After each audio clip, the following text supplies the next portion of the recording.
Come with me, I'm not really asking. We'll get away to a place where we don't know.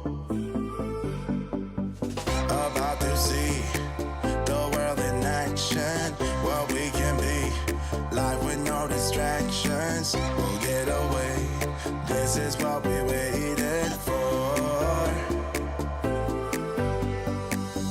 Take my hand, we'll make it somehow. We can't miss out. I'm done living life with the lights out, die with my own doubts. Be free with me. Let's be free with me.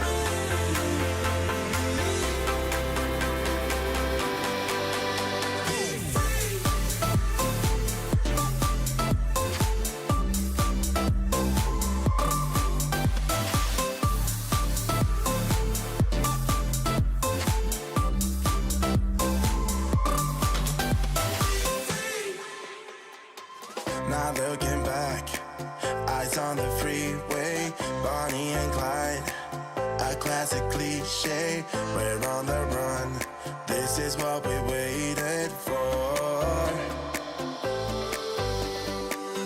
Take my hand, we'll make it somehow. We can't miss out. I'm done living life with the lights out, die with my own doubts.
Summer's gone, I'm latching on. Don't even know your name, but you're still in my head. Underneath rays of gold, your body oh so close. No, I can't forget, no. When I saw you on the dance floor, oh, I saw you who saw me first. I guess it's history now and I shouldn't care, but it still hurts. I didn't realize the danger, cause you're the end of the rainbow. And the music was so loud, didn't catch your name over this crowd. Girl, you should wear a name tag, cause all I wanna do is to know your name. Girl, you should wear a name tag, that's the only way that I can show you. Girl, you should wear a name tag, it's too important to be your name. People go insane when you walk by. Girl, you should wear a name tag.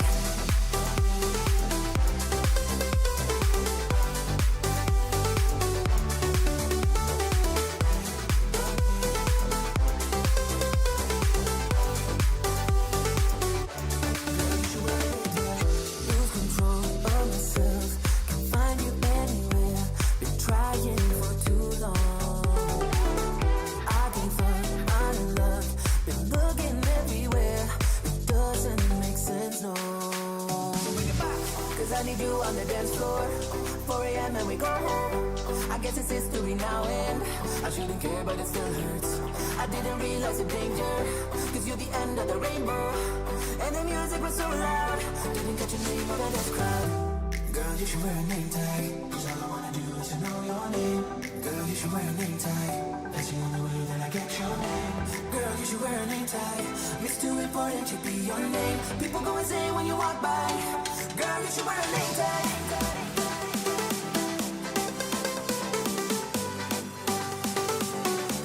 Girl, you should wear a name tag.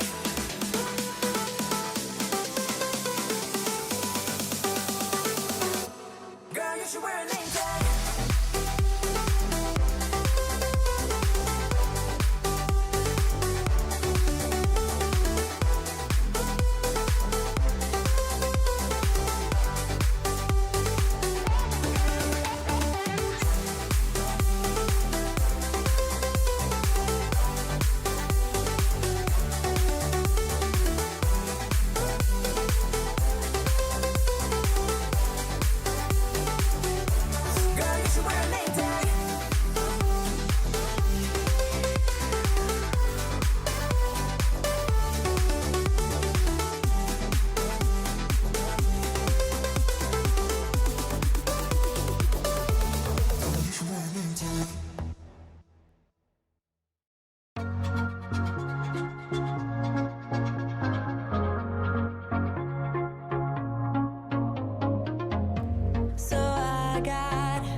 Yes, I am waving no white flag.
I'm waving the white flag. I'm waving the white flag. I'm waving the white flag, yeah. It's my fault. Moving on if you want it. I surrender to you. I'm waving the white flag. I surrender.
It, I'm sorry, I'm so late. We have had some tech issue, but you can see that Anna and her opponent Firas Haki, also from Sweden, they have already started the third round of Rilton Cup, this beautiful Rilton Chess Festival. They're not playing in what is the cup, they're playing in the up to 2,200. And today it could be that you will not see me, but I will be with you. I will comment on the game. I can follow the game. And you can also follow the game and you see the players. You see the lovely playing hall. You see the lots of players sitting there. So this is the third round out of 9 in Rilton up to 2,200.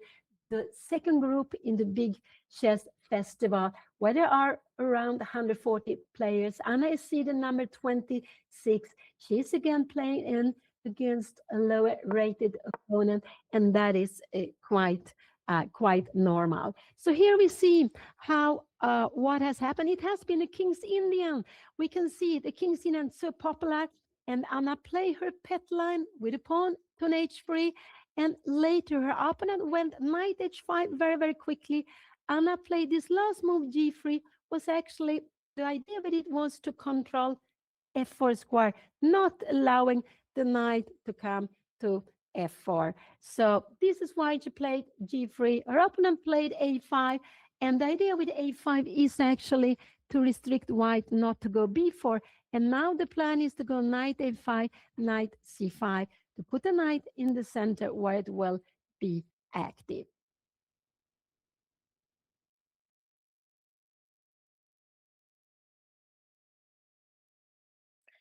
So uh, So they already made 8 moves. Her opponent made his a5, and this is a very common position in King's Indian. I would say that her opponent played knight h5, and that is a bit, I would say, a little bit unusual to play when you have not gone out with a knight already. So now Anna goes bishop e2. She is attacking the knight on h5. She's planning to take the knight. And this is the reason why she played g3 first. She didn't want this knight to be allowed to go to f4 to get into her side of the board. And so she first prepared to move g3, prepared, she played g3 to prepare bishop e2, just taking away this important square for the knight. So if black wants to save the pawn, black needs to go back home again where the knight was not a long time ago.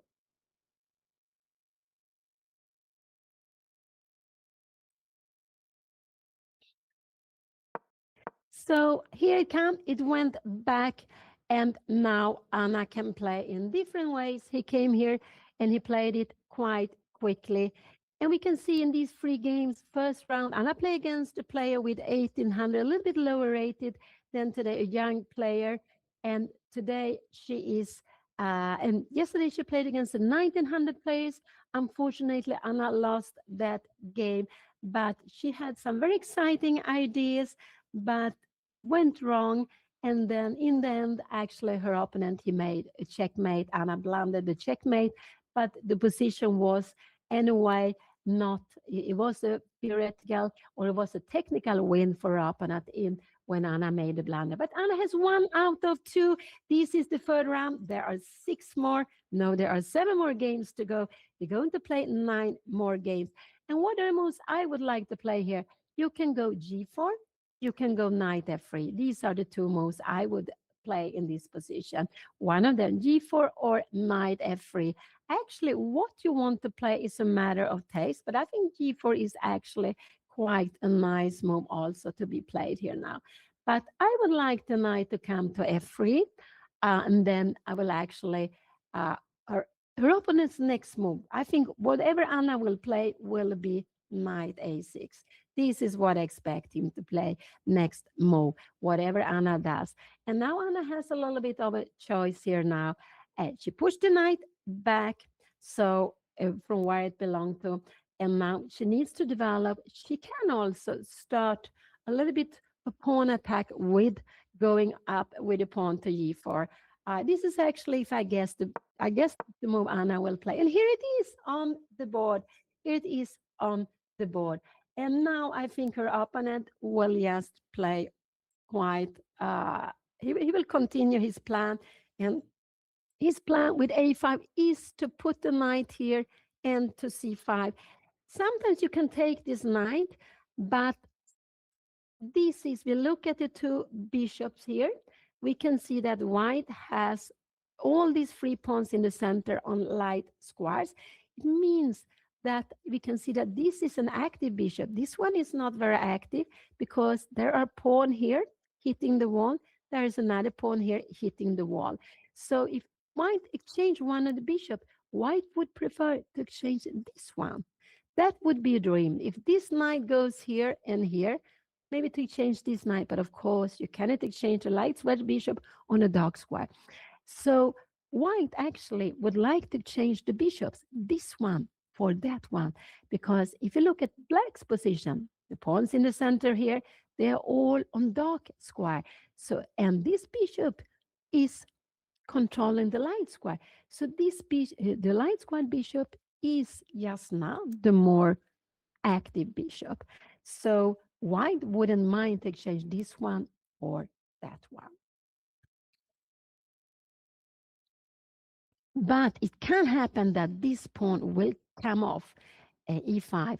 Somehow something will happen, so this pawn disappear. Then this bishop can become very, very strong. The King's Indian bishop, the very fianchetto bishop. So that is one of the what you really dream of when you're playing the King's Indian. So this is actually the third time Anna plays against a Swedish player. I would say that is very unusual. I'm not sure that it has happened to Anna when she played the tournament before. She had played it several times. I actually don't know how many times because she has played it a lot. She also played in the tournament when it was called RILTON Open. It could also have been a little bit different with ratings, but she has played in a RILTON Festival quite a lot of time. And here we see the knight coming up to a6. So her plan is to go knight c5, attacking this pawn on e4. And if I would just love to go knight f3 now. I develop a knight. We see all the four minor pieces coming up. And after this move, we have knight d2. The knight is very good there. You defend e4 pawn here and you keep control. This is the way I would like to play the position. But it's not me who is playing, and we all like to do a little bit different things. It could be that Anna could actually start. I'm not happy to start this h4 now because after knight c5, you need to defend it. This is the only way. And now you can actually make a counter here with h5. So I wouldn't be so happy about this, but this is certainly absolutely also fine to play, but it becomes a little bit different way of playing the position, and which is it's also an idea. But it could be Anna will go h4. That is a very aggressive way. She can also go g5 if she wants to, knight e8. And can she go bishop g4? I'm not sure. Maybe this is actually a blunder in a way that you want to exchange this bishop. But look here, after this position, we come here. You take back with something. Black now have this beautiful square. And after h5, it will come to f4. No, we cannot exchange this bishop. So going g5 and not bishop g4 would not be such a good plan. We can go g5, knight e8, and then continue with h4. And after f5, we can play like this and go h5. This is absolutely a fine way of playing the position. This is absolutely fine. If you take here, we take back, and we would be very, very happy to have all the pieces here. And this is like a dream for white. Attacking h7. There is no bishop to f5 to defend because we would just grab it. I just want you to see that. So that is a possibility to play the position like this. If Anna wants to play with a pawn to h5, she needs to start. Sorry, we have the position here. She needs to start with g5 and then pushing the pawn. That is absolutely fine to play. Yeah, I'm sorry, we don't have the camera on with me now, but with the most important, we can see the players, we can see the board. So today we have this tech issue. I'm very sorry for that.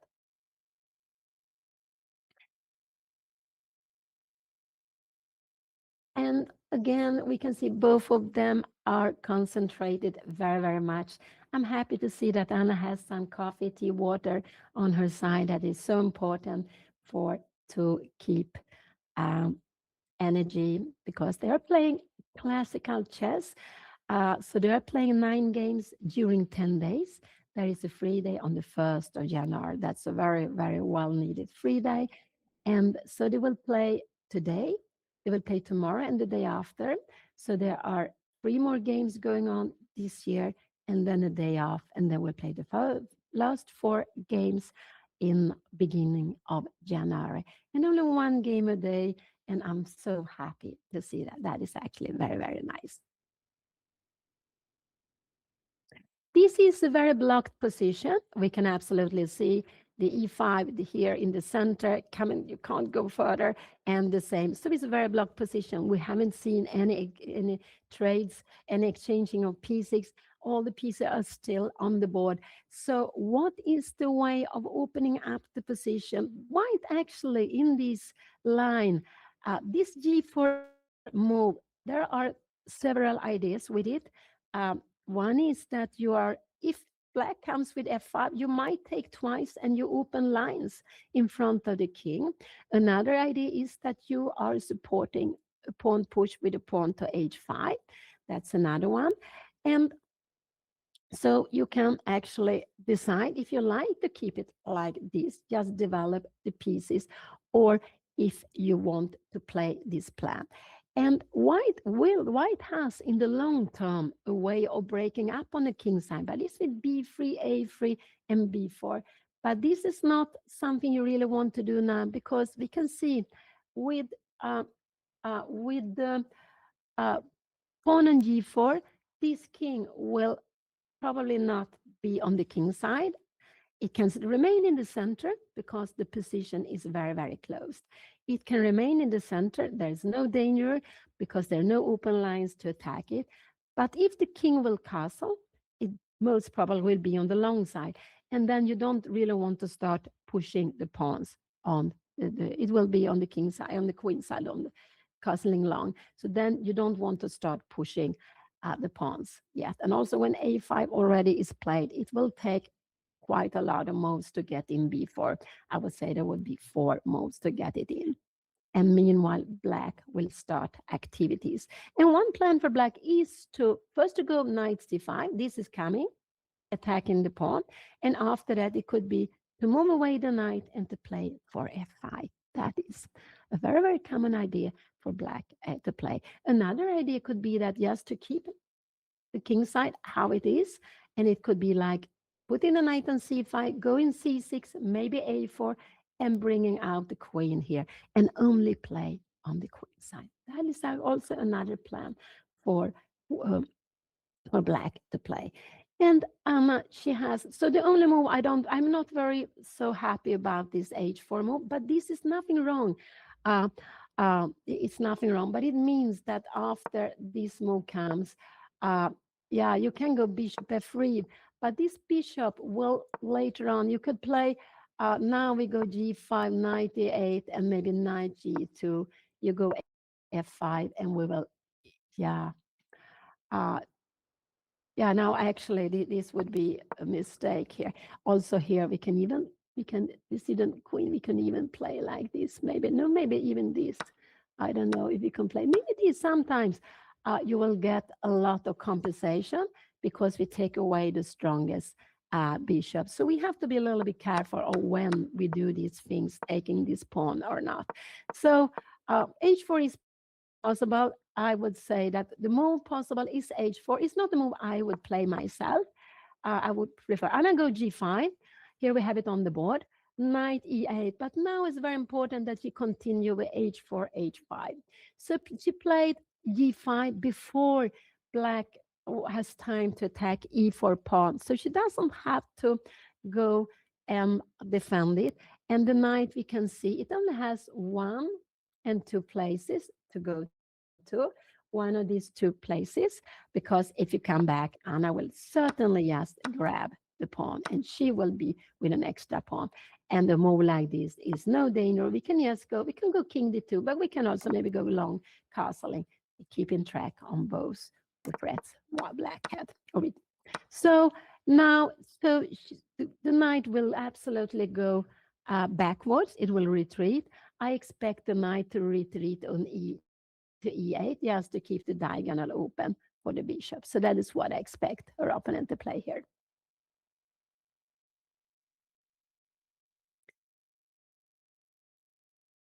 And so Anna went up. I think that is very good.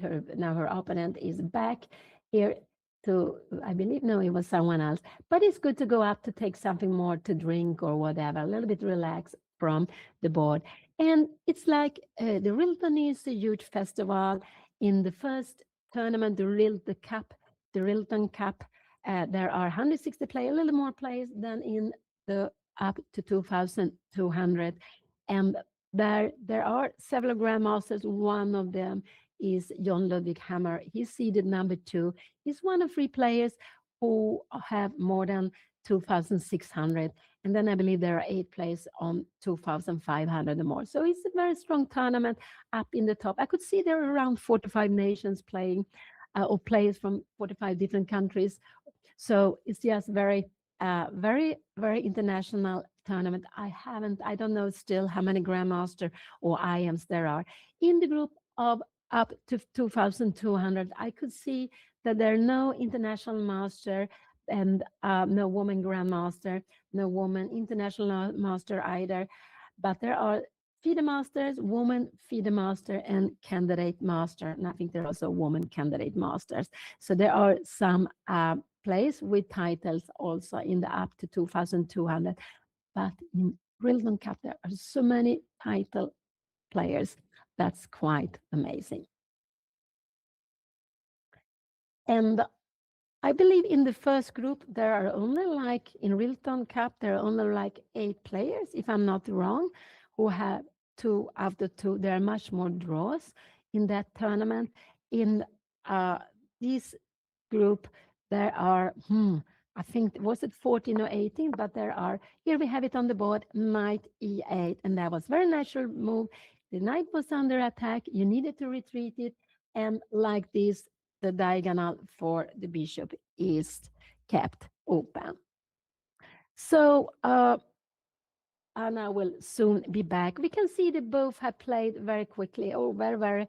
Her opponent has spent 20 minutes plus the 25 minutes. Yeah, and maybe that's not very quickly, but they have made now 11 moves each, and Anna has spent like 15 minutes. So she is still ahead on the clock. She has made her decisions quite quickly.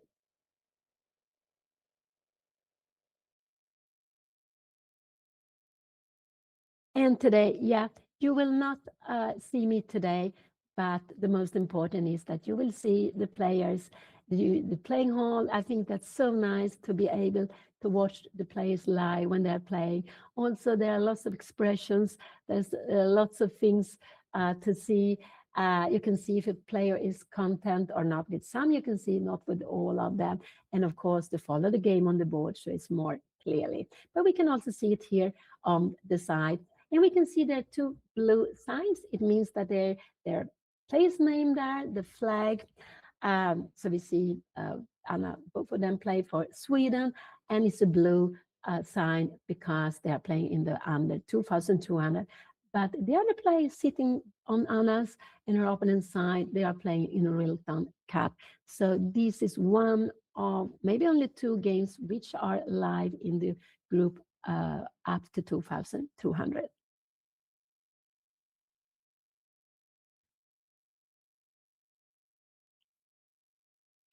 Now black, after Anna went g5, she put the pawn here on g5. He could be planning to go f5. So I do hope Anna will not go. Bishop g4 would be not a good move, but she will go h4. I do hope she will play it a little bit. I do hope she will go h4. She needs to keep her bishop because she needs to keep this under control. So I'm a little bit worried that she will go bishop d4. And she played h4. No, not at all, not hesitating at all. And that is a very good move. She is planning to go h5. And after that, it's not clear that she will open up the file. She could actually just keep the pawn on h5, but she can also open up the file. And then after that, she can start thinking of playing bishop g4. So h4, this was a very nice way. h5, if I came immediately, they're so quick playing. And now Anna, she can play different ways, but I would absolutely take and go h5. We were actually looking at this position a little bit before. So this is how I would play. She can stay where she is. Actually, she can do that, but then her opponent will try to get away with this g5 pawn. She could play a move like, she can even play knight f3 here now. something like this f4, but then she needs to come all the way back home. So it's a little bit passive to play. She could go f3, and if f4 can't, she has bishop f2. I don't know if her opponent can try to go h6. And the idea with this move is actually that you want to have knight f6, knight h3 here now. But we will go something like this, and maybe we will come knight h5, and we will also remember this is the bishop we would like to exchange. And now knight g3, of course, not possible. I'm making very many moves, but you have always to be careful. So, but I would actually in this position, so Anna can go, she can even go knight f3, she can go f3, and she can take on f6. Knight f3 is what I don't expect. She can go f3, and the idea is just after f4, this bishop keeps in control. This g5 pawn makes it impossible for her opponent to use the knight to f6. And she has this plan, bishop f1, bishop h3, to change the light squared bishop, because we see all these pawns are now on light square. So that is absolutely a fine idea to be played. She can play it that way. I would probably, I prefer more to play like this, knight f6, and to go h5. And maybe then after h5, can her opponent go knight c5? I'm just wondering, we take here, taking back, and we go maybe queen c2, and now you can start another knight g4, and we have a position like this. So we have exchanged this light square bishop, but for a knight, and probably here, yeah, we can even go f3 actually to get the rook here, but we can also go knight g2, and I would say, and then the next move is long castling, and I think with, and we see how important this bishop is. This is not the move to be scared of. We are just doubling the rook somewhere. I'm not sure where. And we just keep in control. Next move, long castling, and the rook to g1. So this is absolutely fine. Rook h1 or rook h3, both of them are fine. So maybe, so this is absolutely possible. So I would probably play like that, but I'm not sure that is the strongest way to play the position. Like this here, and h5. So if you take, we take back, maybe knight c5 is coming here now, and uh, queen c2, and again we have this position. Maybe, yeah, I'm just wondering here, queen f6. Now you have won a little more time here. Is this is a problem? Yeah, you have h5, and this is absolutely, I'm just wondering, how is this? This, you have bishop h6. This is a dream. Now black is doing very well, actually. So in a position like this, so this is a little bit, I would say that probably f3 is the better way. Uh, I'm- but it's a matter of taste. So a5 came here now. Here we have the position, and it was played very, very quickly, very, very quickly. So Anna can make, to play this in two different ways. Either she keep the pawn on g5, and the idea with it is to restrict this knight. But this would absolutely be a blunder, because after f2 here, we will actually just lose the pawn, and wanted to do that, that would be just so unnecessary. So that is not a good idea to play. So not moving this pawn. Either we take on f6, and the knight will take back, because the knight will become active here, attacking e4. You have some the idea of going here, and now we can go h5. And then probably this is could be the best way to play. It's because after knight e5, yeah, maybe we can even go knight. It looks a little bit funny to play like this. And now a4 is coming, and just wondering if we can make some knight h3 here, go into knight g5. But this idea in queen a5. So we can see there are playing all over the board here. It's absolutely played all over. Let's go back.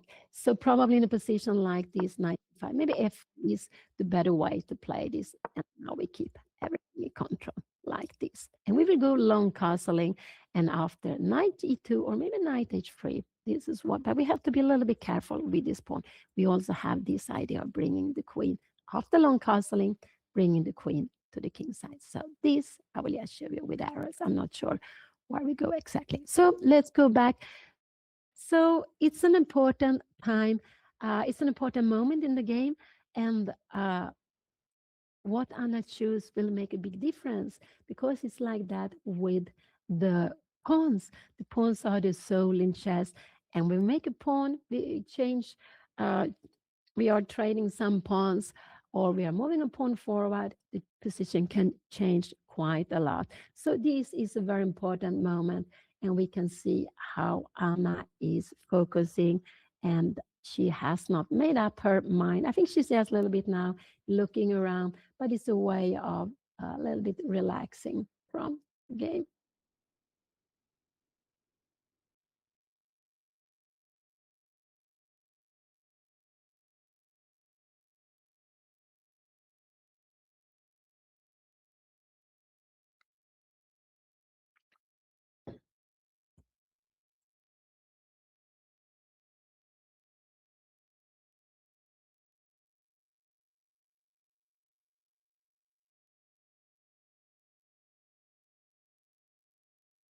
So what should white do here? White can go either to take on f6 or to go f3. One of these two moves are the best. Her opponent is her opponent is um, her opponent is planning to go f4, maybe.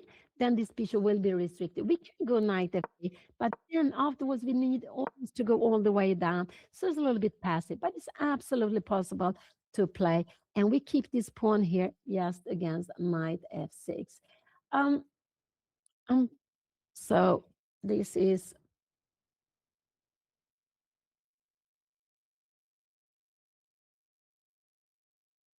yeah, Anna hasn't really made up her mind what she will play here. Uh, she hasn't made up her mind. And yeah, she can prepare to long castle, but we can't go queen d2. We will lose the piece here.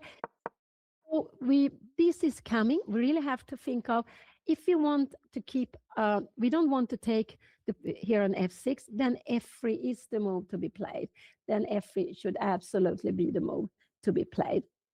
So, so if Anna wants to long castle long, she could start with this move. This is absolutely nice to be played. And then her opponent, he can go even c6. We go queen d2. You can go knight c5, and we can go long castling. This is absolutely very fine to play it like this. You can go a4. Maybe now, oh, we can take this. Maybe this is good in this position because there's so many threats here. And the idea, of course, if you take back, we will take here because this would lose the queen. But sometimes you are ready to give a pawn like this. Now we give away the d because you get here. Um, so Anna has not, yeah, Anna has not made up her mind, and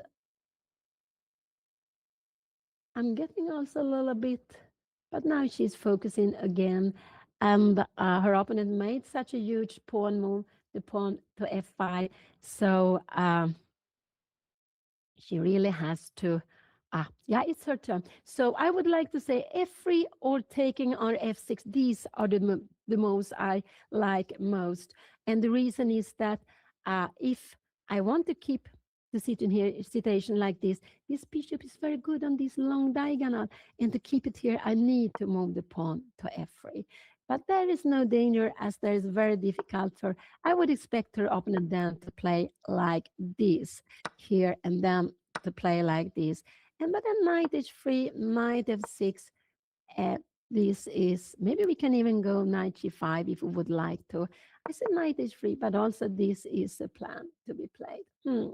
Remember, now we can play this plan. So bishop f1, knight f6, bishop h3, knight h5. And now we can go queen d2. Let's say you move away something like this, and we will go here and long castling. And after knight g3, we will just move away the rook. I'm not sure here or here. Maybe the rook is better on h3.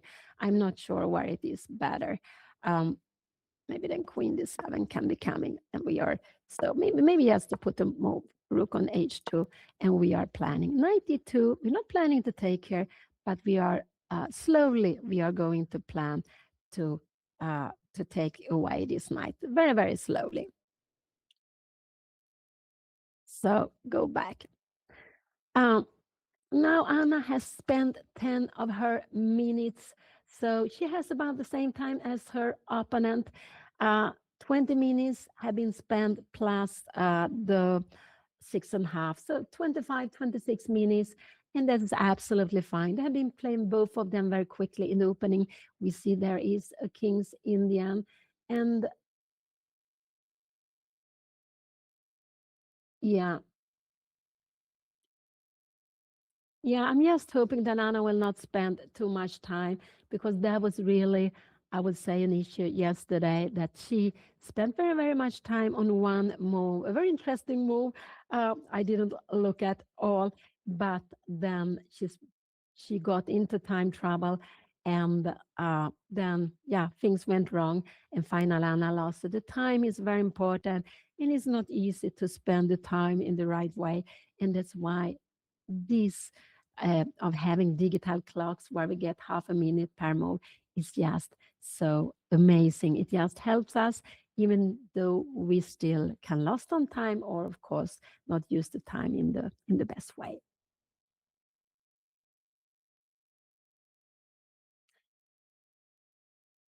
So we see there are lots of players walking around. I would say that most of them are players, not so many spectators. Yes, that is absolutely possible to come and watch.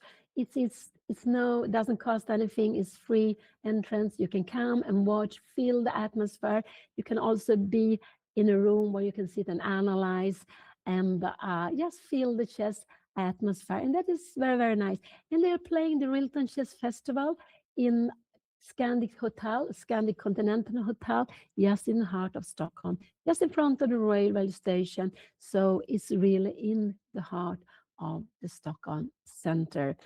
And as Stockholm is very big, this is a very good place to have the tournament because lots of players, Swedish players, are traveling maybe from far away, but at least it is in a central place. So also when you get there, if you want, you can walk around, you can go to the old town as when you finish the game, or if you can earlier. So there is a nice area also for sightseeing or to making tourists for those who have time and wants to. But it's quite cold, I would say. It's quite cold day today in Stockholm. And now Anna is really, really focusing. She's really, really focusing. She hasn't um, made up her she hasn't made up her mind yet what she will do. And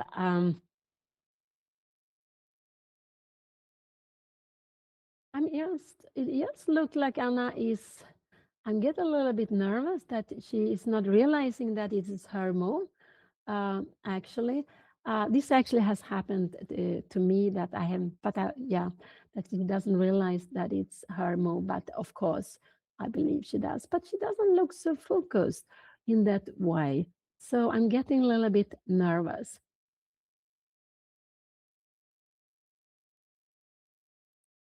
Thank you so much. Thank you so much for the prime. Thank you.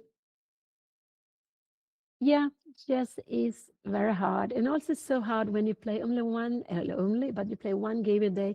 You're spending maybe 3, 4, 5 hours, play very many beautiful moves, and then all of a sudden comes a mistake and you lose, and that is very, very tough.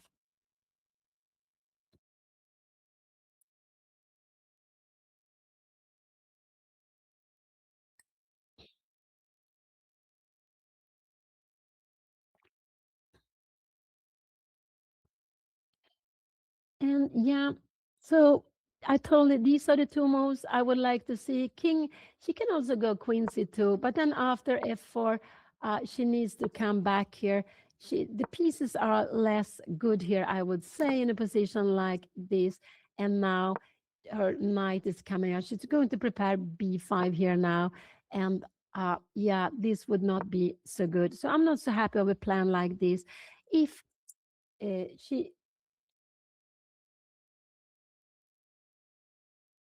if uh, she wants to keep the position, the pawn structure like this, f3 is a very important move to be played here. It's absolutely very important move to play here.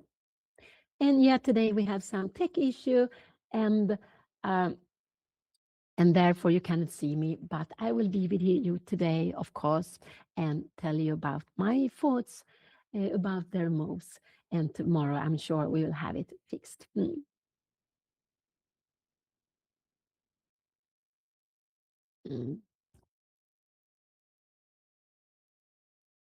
Yeah, I have forgotten that it been my turn in some games now. I don't remember how long time I was thinking. I also have forgotten, not many times, but a few times actually to press the clock. I've been so focused, I forgot to press the clock and that. But then my opponent told me, so that was very, very nice. So So there are lots of adventure also when you're playing chess at the board.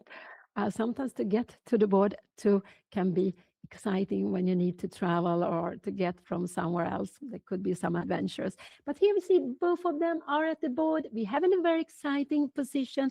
It's King's Indian position, very popular opening with black. I would say when the best players in the world play King's Indian, they play it against lower rated players because they want to play for a win. But when the absolutely top players play against each other, it's very rare you see a King's Indian because it's a little bit like you give a lot of center to white, and there are lots of way to handle to play against the King's Indian and getting maybe a small advantage, and it's not considered so solid for being very solid with black. It's more like playing more aggressive.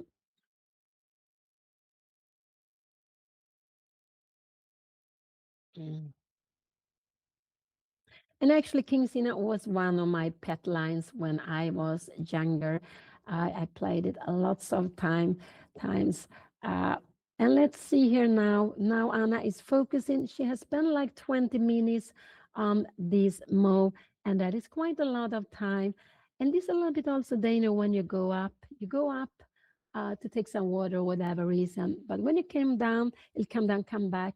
You a little bit lose concentration, and then um, it can be, it takes a little bit longer to get focused again. And here we see that Anna has spent very, very much time, I would say here. No, don't do, this move could be coming. So not move the H pawn, because if you go here, we have F4 and G5 will be falling.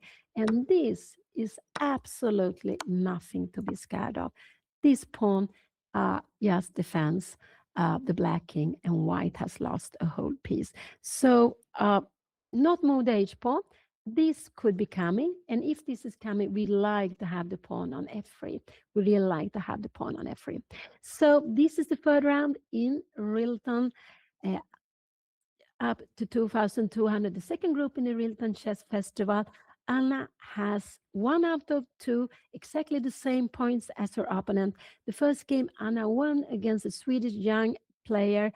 Um, Hmm. And with the white pieces, it was a Queen's Gambit decline. The second game, Anna lost with the black pieces in a Sicilian against also Swedish player Gunnar Andersson, who had about 1900.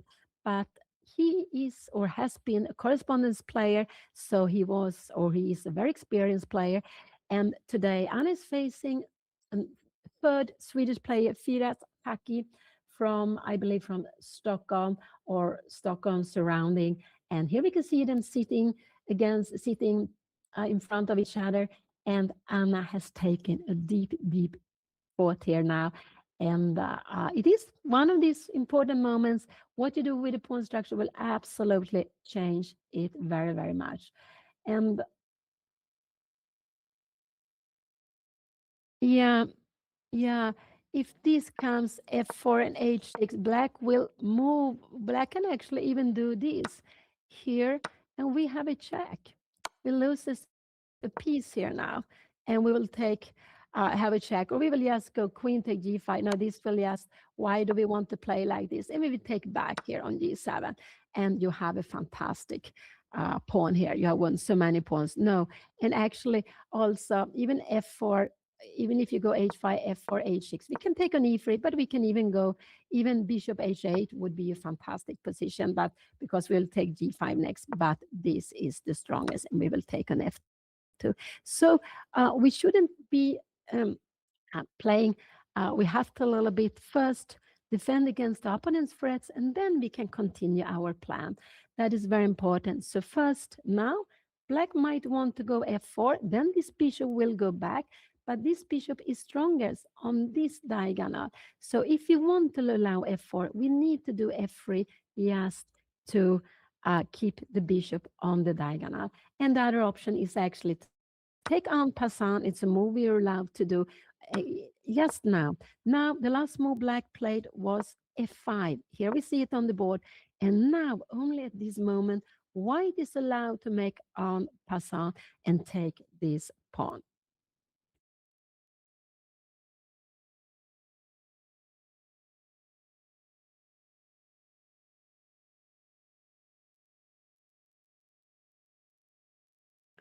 Yeah, so Anna has spent so much time here now. I'm not worried about the time. Absolutely not at all. Just hope she will find a good idea. Eh, I would say that this would more be Anna's way of playing the position to open up, but it's not sure that is the best way of playing. F3, like this, we will get an open position, and now h5, knight c5, we go here. I don't think we are really worried about this being played. We take, maybe we take on h7, yes, king h8, and we have won a good extra pawn. Maybe knight f3 will becoming queen f6. Can we go something like, no, maybe not queen c2. We don't have a good square for the queen.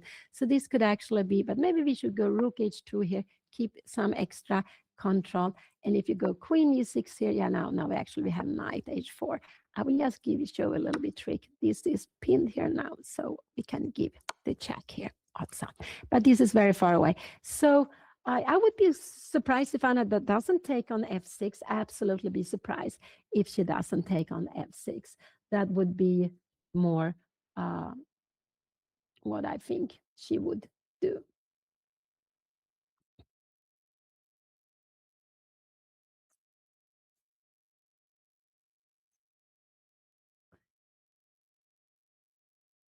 And yeah, Anna has spent like 23, 24 minutes. And I think that is absolutely, uh, that is quite a lot of time. 20 minutes is good. After 20 minutes, we should make a decision, not use more time than that. But this is the first classical tournament Anna plays since she played, I believe, Reykjavik Open in April. So it has been 8 months. That's quite a long time.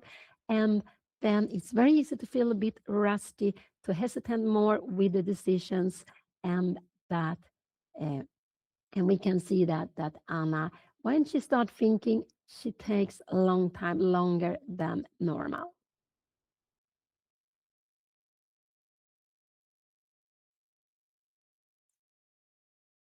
No, I don't like this move to take here. It could be, maybe this is fine. After you take, you need to go f4. And absolutely, you're right. Anna could absolutely consider it. It could be that her opponent will play this move down. And then I would like to bring the knight to e3. And that is not. So now we can go h5. This is absolutely possible. But now we have knight before. I'm not so happy about that. h5, knight before, there's no problem, but you need to defend it like this. Can we make e4 and we will have a position like this? This is getting a little bit scary. No, I don't like this here. So knight before, uh, we might need to defend this way. Oh, this is just impossible to make. So no, let's go back. So if Anna takes here, she's absolutely, of course, considering queen d2. Can we go knight before? Can we go castling? Now this can be very, very scary now.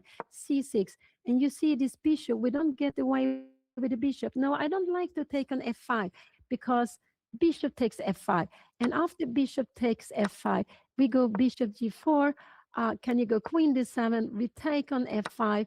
If you take queen takes, she took now on f6, and here we have it on the board.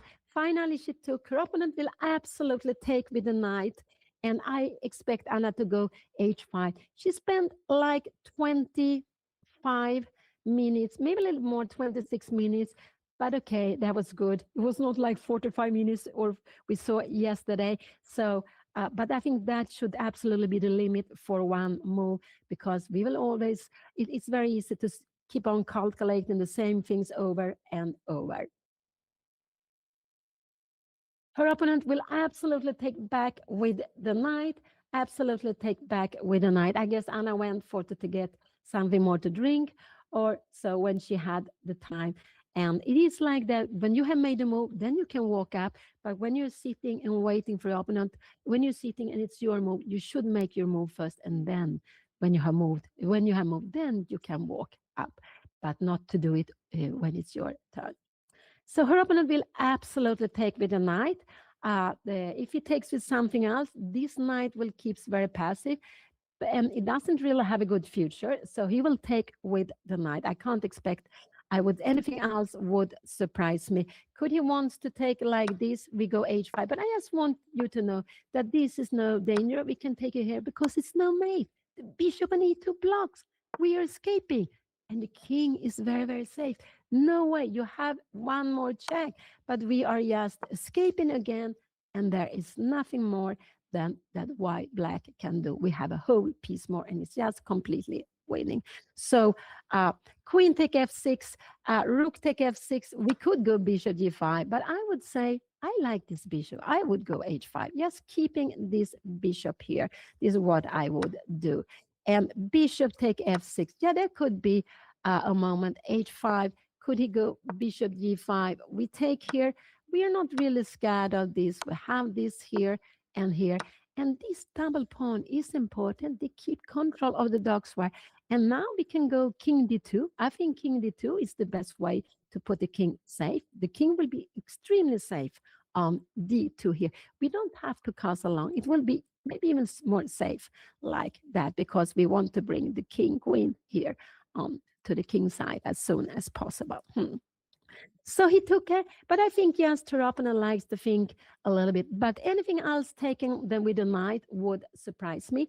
But he has 1, 2, 3, and 4 pieces to choose from. And of course, when we have different alternatives, we like to consider them.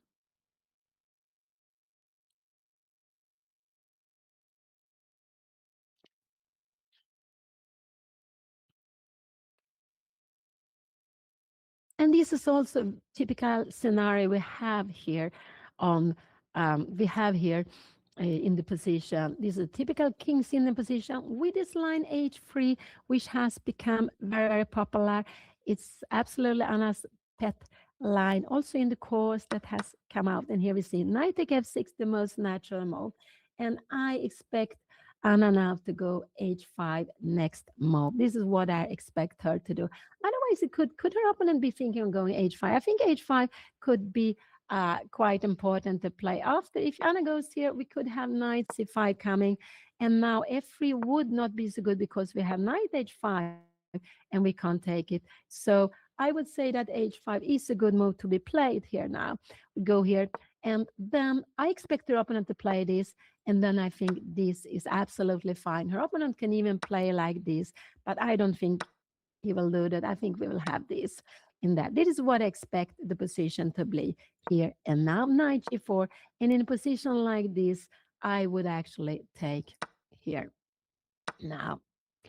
And now I like, even f3 is possible to consider, but knight g2, planning a long castle, and this is absolutely fine to be played. So this is what I do hope Anna will go h5 in the position. This is what I do hope she will do. She's on her way to move. She's on her way to move, and I do hope she will play the move. It looks like she's going to play the move here.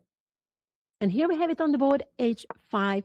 And that is a very nice move to be played. And now her opponent can choose to take on h5. But if he takes on h5, he should take with the pawn. So Anna is open up the file. She will absolutely, she's planning to take on this. Thank you so much. Thank you. And she's absolutely planning to take on g6, open the file. And you can see that this rook which is from the beginning with the pawn on h2 is passive. Now is becoming active. So he has uh, uh, knight c5 came very, very quickly, and that was very natural. I do hope Anna will take on g6 here now. She can go queen c2 also directly. Actually, could this be, I'm just wondering, why should this be such a good move?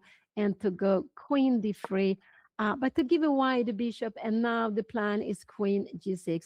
And after a move like this, can we go queen d3? Oh no, this is crazy. Knight f2, rook h2. This is absolutely, it's winning because we see the knight is trapped. But I would say to play all this is not easy. So Anna, it's good. Anna can even take on c5, but I don't expect her to do that. I expect Anna either to take on g6 or to defend this pawn. But if she defends this pawn, um, it has to be with queen c2. But I'm not so happy about this move because maybe now, yeah, we have a position like this. So Anna took on g6. She took here first of all. I think that was very expected. And I believe her opponent will take back on this. He took back immediately, immediately. And now, actually, the best plan here is probably this, but I would say this is a very, and to go queen d3. And why queen d3? Yes, because here the queen is going to g3 and you're attacking g6 pawn. You're also having some ideas of going. So if you go taking queen d3, we go something like knight h3. We go queen d3 here now.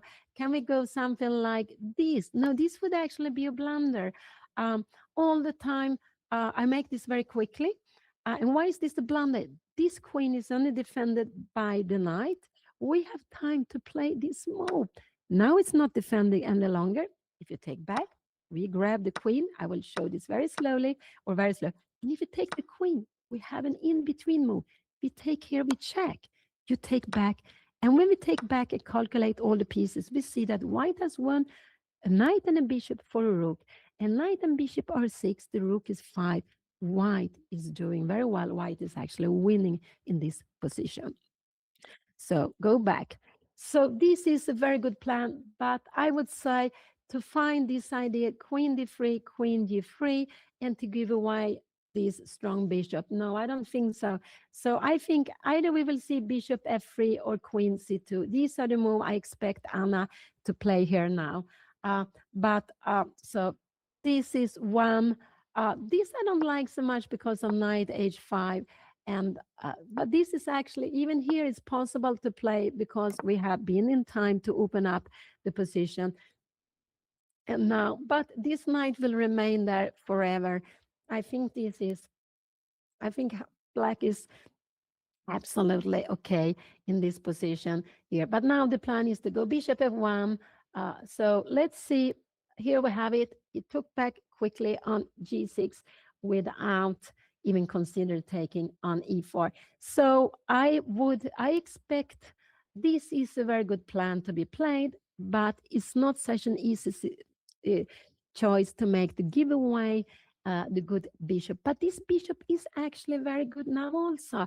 It's necessary to keep control of g4 and h5 squares. So it is an important bishop to because it's an important defensive bishop, keeping this knight away from getting into Anna's side of the board.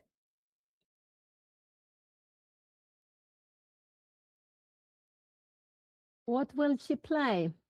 What will she play? I think, what do I guess? I guess actually bishop f3. This is what I'm guessing, but maybe not the move yeah, but I guess bishop f3, and then she will go queen e2. This is what I'm guessing she will play.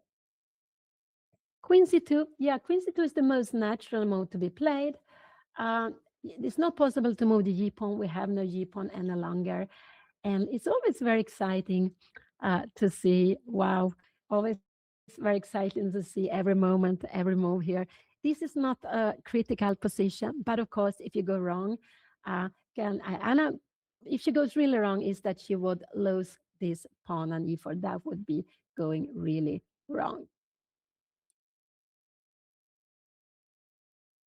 So you can see them both so very, very focused. That is quite amazing. They have been playing for close to 1.5 hours, but chess is so long. Bishop f3, this is what she played.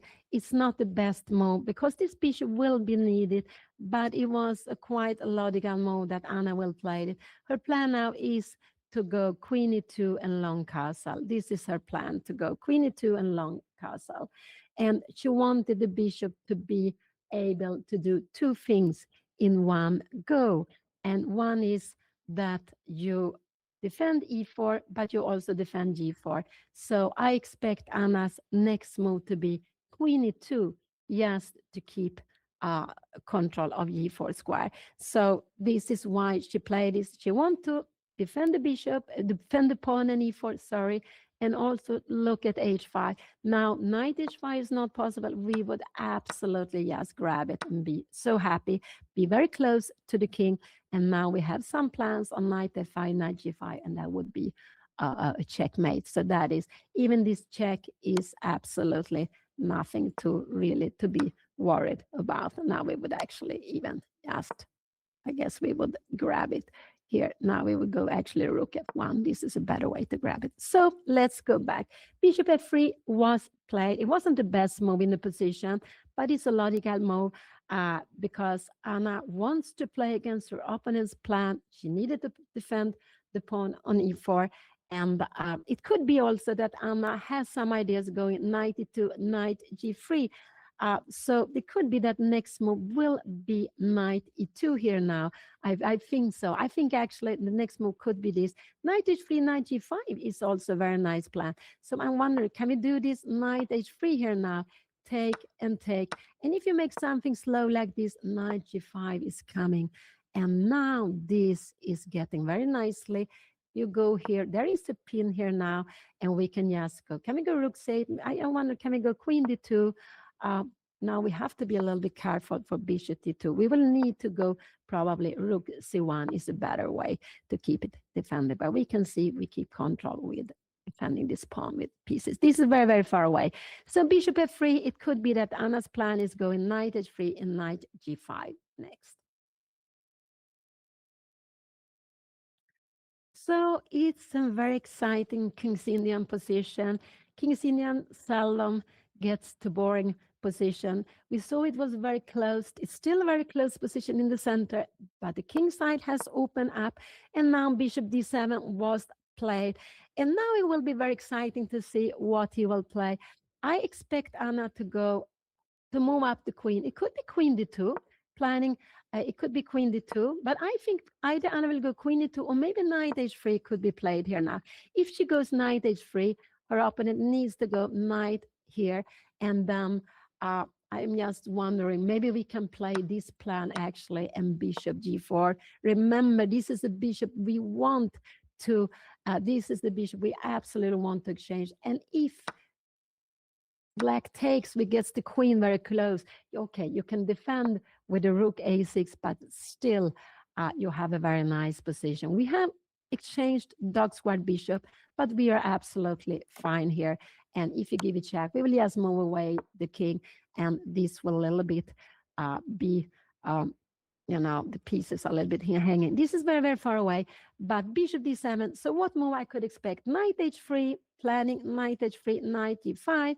Could knight e2 be a move? But then you have this actually getting craziness, check, and you have bishop e6. So this would be a blunder. Knight e2 would absolutely be a blunder. Knight e2, you have this, and we don't have time to go here because this is an in-between move. This is an in-between move. But it looks a little bit here now.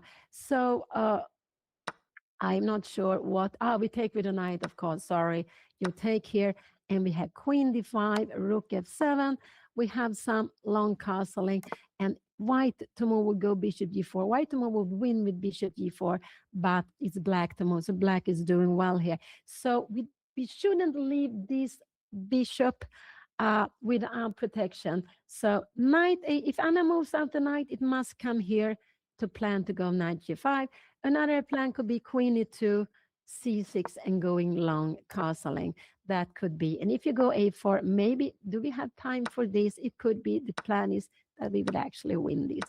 This could be a move we could play. You need to take it like this. And after here, we have this position, but we open up some lines. A3, yeah, we have opened up some lines. Maybe we should go a3. Yes, keep the pawn here. White is better here, but can black manage to put any piece on d4? Any piece on d4, this will be a bit awkward, but it's very far from that. So I'm not sure. And we can see that this would maybe be better even for black to have, or yes, to get this piece into play. But we have open lines for the rook, but miss the dark square bishop for white. But it's very, very far away. Bishop d7, so not knight e2. That would be very scary if Anna plays that move. If she goes out, I like knight h3, planning knight g5. I think that is a nice idea. What could his move be? I think bishop d7. Actually, the plan could be to go here. So if Anna comes here, I think he will go something like this. And then we have this position knight ge2, and we are again planning to go long castle. So this is absolutely good. And if Anna go here and bishop g4 comes, we can even go bishop e2. Wow. Wow. And after, if you take, I'm just wondering, no, but this is too much. No, this is too much. Yeah, even this is possible to play. I will just follow it, because after queen g4, we put threats here and here. We will win this pawn, and I put it to the end, and this is very good for white. White plans knight e5, knight g5 with so strong threats. Go back here then. Here we have the position. Bishop d7 was played. So very important now to see what Anna will do. She can move out the queen here, wherever she wants to, and then to plan long castle. That's absolutely fine idea. She can go out with the knight. And these are the two different plans I can see. To move out the queen, you can put it 1, 2, 3. I think it's fine wherever you want, or to go knight h3. And the plan with the knight is that it wants to come to g5. And that is very important to think that the knight are short range pieces, that when you move out a knight, you put the knight on the square, that you see the future for the knight. And the other pieces are long rank pieces, the rook, queen, the rooks and queen, and the bishops. So they can stand on one side, but actually be very important on the other side of the board, but not the knight. So if Anna go knight h3, it's because she wants to put the knight on g5. And this is an international chess tournament. There are so many players from different countries, and it's FIDE rated. It's FIDE rated, and it's FIDE rated for classical rating. So all the players who has FIDE rating, you can have it for classical.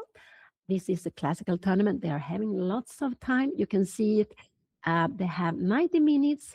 And in these 90 minutes, they need to make 40 moves. After 90 minutes or after 40 moves, if the game continue, they will get half an hour more. And then, and all the time, they will get 30 seconds. So it's a long classical game that can continue for 3, 4, 5, 6 hours, maybe even more. So, and then you have rapid games, which are short games, but like 15, 20, 25 minutes. They can be 45 minutes also, rapid, and with short increment, and or with no increment, whatever the tournament has. And then you have blitz game with very, very quick games, and all these different categories you can have different ratings for. There is also being held the word rapid and blitz, and we saw the winner in the rapid in the open section was Magnus Carlsen, and in the women's section it was Goryachkina, and I think there was a tie in the women's section between Goryachkina and a young player from China. I don't know her so well because I haven't played with her. And then there was a third one. There were three of them. Maybe it was Humpy, the third one. But then there was a playoff, and Goryachkina won the playoff. While Magnus, he was, I believe, whole point ahead when he won the rapid. Today they're playing the Blitz Rapid, and but we are in Stockholm instead, looking at what is happening in Rilton and actually what is happening in Anna's game in Rilton up to 2,200. This tournament, which will go on for today and 6 more days, actually for a week more, because they're going to have a free day on the 1st of January. So this is game number 3. Anna has 1 out of 2, exactly as her opponent. The first game, Anna was white. She won the first game against the player with about 1800. Second round, Anna lost. Unfortunately, Anna lost yesterday against the player with 1900. But he played well, and Anna went wrong. So in the end, she lost. And today she's playing her third round. She's white against another Swedish player. All this 3 round she has played against Swedish player. And we can see King's Indian, where white has opened the H line. One of the plans with playing the opening Anna has used. And here we have Queen E2. And maybe Queen E2 is not the best place for the queen, but it's again logical. Uh, she want because she needs to keep this. So no problem. C6 will come, castling. Maybe her opponent will take here now. Could her opponent? Oh, now take here. So she will needs to take with a knight. Oh, no, this will be tricky. This will be tricky. Her opponent will absolutely go c6 now here. So maybe Anna, the best she can do is take on c6 to play this position. And now, oh wow, to play this. She will not be able to go long castle, but maybe she can go and now knight h3. So this is because the queen is not a good blocker here. We will just go rook d1 and we will catch it. So not the queen, but another piece should be blocking. But if you come here, we will just go long castle. And after a move like rook d8, whatever rook you put here, we will go knight d5, not allowing a rook to block on d4. That is important. Play for b5. Anything else than c6 would surprise me. He played b6. That was a very, very slow move. He is worried that Anna will take on c5. So he's worried about that. He played b6, and we can see he plays his move quite quickly. He plays them quite quickly. Now it's very natural for Anna to go long castling. And what is problem with this move? Now the plan with this is he wants to support c5 better. This is why he does it. But so now knight on c5, if Anna would take here, he will always take with the b pawn and we'll have open b5 to work to play on. So Anna will not take, but he goes b6 just to keep it better defended. Now this is logical, but what is an issue now is here that the queen will not come here. And now actually Anna can take here. How is this position? She can even again give a pawn here. So here we see what Anna plays. We will see it on the board, long castle. She didn't think so long. I'm very happy for that. This is her 18 moves. And I think her opponent will go c6 now. I think that is what her opponent will do. Or it could be that he will go a4. That is also a possibility that he will go a4. If it goes a4, I am the one. I always like to put the king here on b1. And but it's not necessary. We can just keep on going out with a knight. We are trying to get the knight here. And if you go knight h7, I guess we will go rook g1. We are threatening there. We also have this plan of going knight g5. So let's see what he will play. But he played this slow b6 move. Will he go c6 or what will he do? I think what I've seen now that he's playing quite quickly.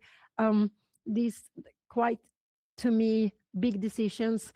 And so I don't think he will use more than like 5-6 minutes for the next move. That's what I believe.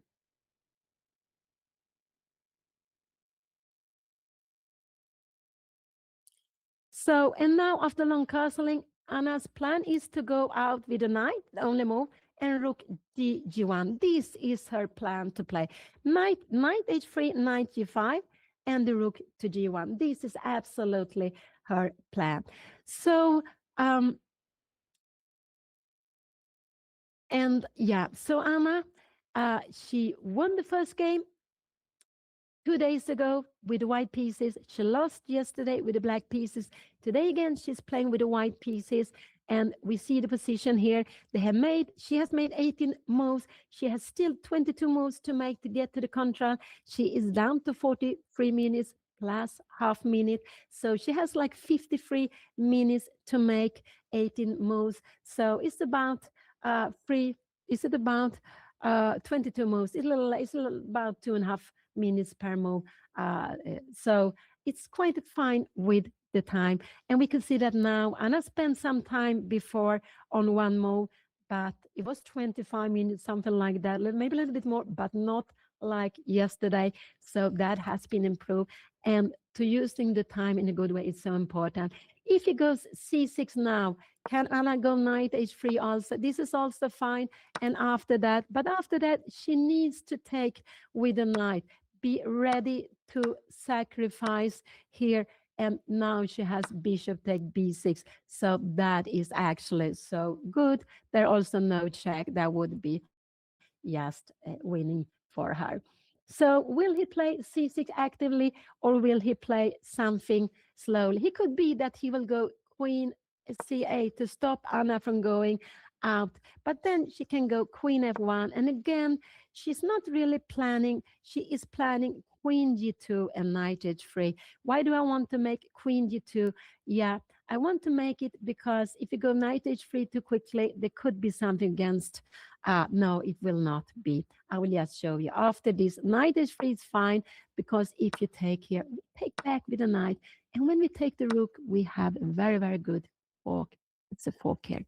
So check. I will show it on the board. Threatening the queen and threatening the king. So go back. So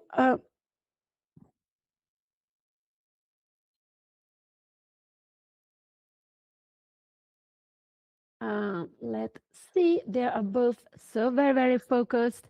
And Anna played the last moves quite quickly. She find her plan. Bishop f3, queen e2 is a little bit, uh, but it's a clear plan. And I think that is the main thing when we're playing. We have to play plans we like. And it's a way of playing her, continue to uh, to get the pieces out. She put the bishop here on f3 to defend e4, but at the same time also to look at h5, not allow knight h5 and also defend her.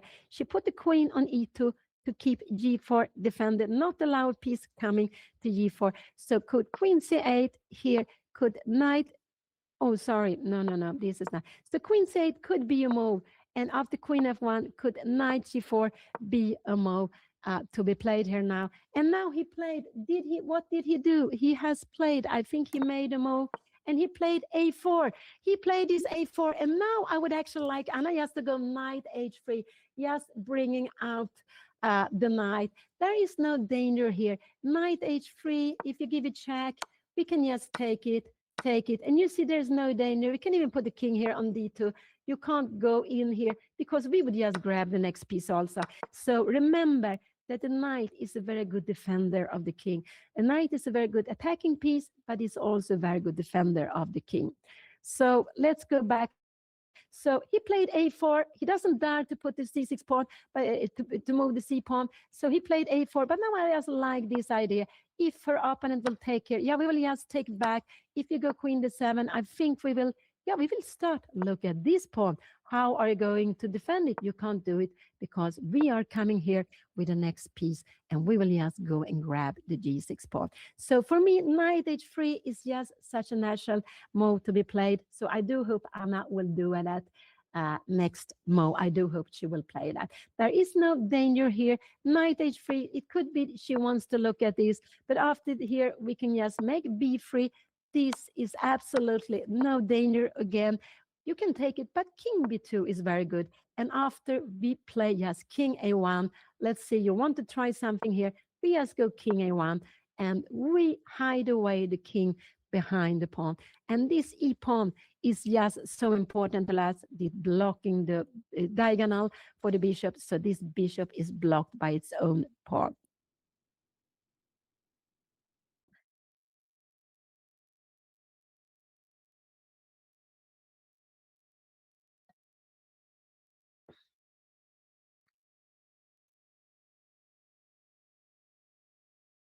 So it looks like Anna will grab the knight. Will she do that?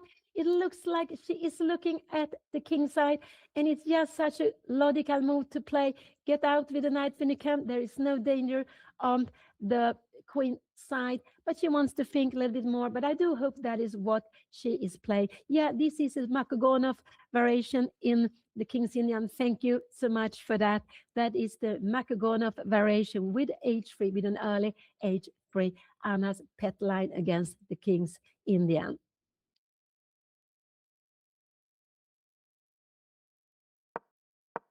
And here it came. It came here, knight h3. So happy to see this. An active move, just out with the knight. And it's not only that you go out with the knight, now you are planning rook to g1, and you are getting an attack on g6, which is getting black into problems. What will black do here? Could it be that black also want to stop this? It could absolutely be that. But I'm not sure uh, uh, he will do that. But it could also be that he makes this little move. But Anna just play b3. Yeah, maybe he go like this. But then we go knight g7. We might even here, I'm just wondering here, we can go now even bishop g4. We will put a piece on e6, and this will start getting very, very nasty now. And if you take here, we are taking back. And if you come here, yeah, we will go queen a4, and this is getting so scary here now. Maybe we go king d2. This is very, very far away, or king c2. I'm not sure what is better. And we will go rook e1 very slowly. I just wanted to keep track of this square for the night. So knight h3 was a very good and nice move to be played, just out with the pieces to take the beadle to uh, and because this knight was passive, it was the most passive piece, I would say, and it was also vital to take out the knight, so you can use the rook here, which is standing here on d1. It's fine, it's defense d3 square, but you can absolutely move it here because it will be better on an open file. I don't expect the opponent to go c6 here now, because we go knight g5, we start to have threats against c5. There is the square here, and if you go queen to d7 here now, I'm not sure what we should do. Maybe we just go rook d g1. Again, a3, b3.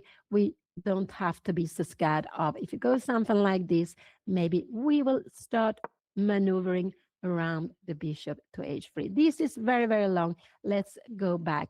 So here we have it on the board, knight h3.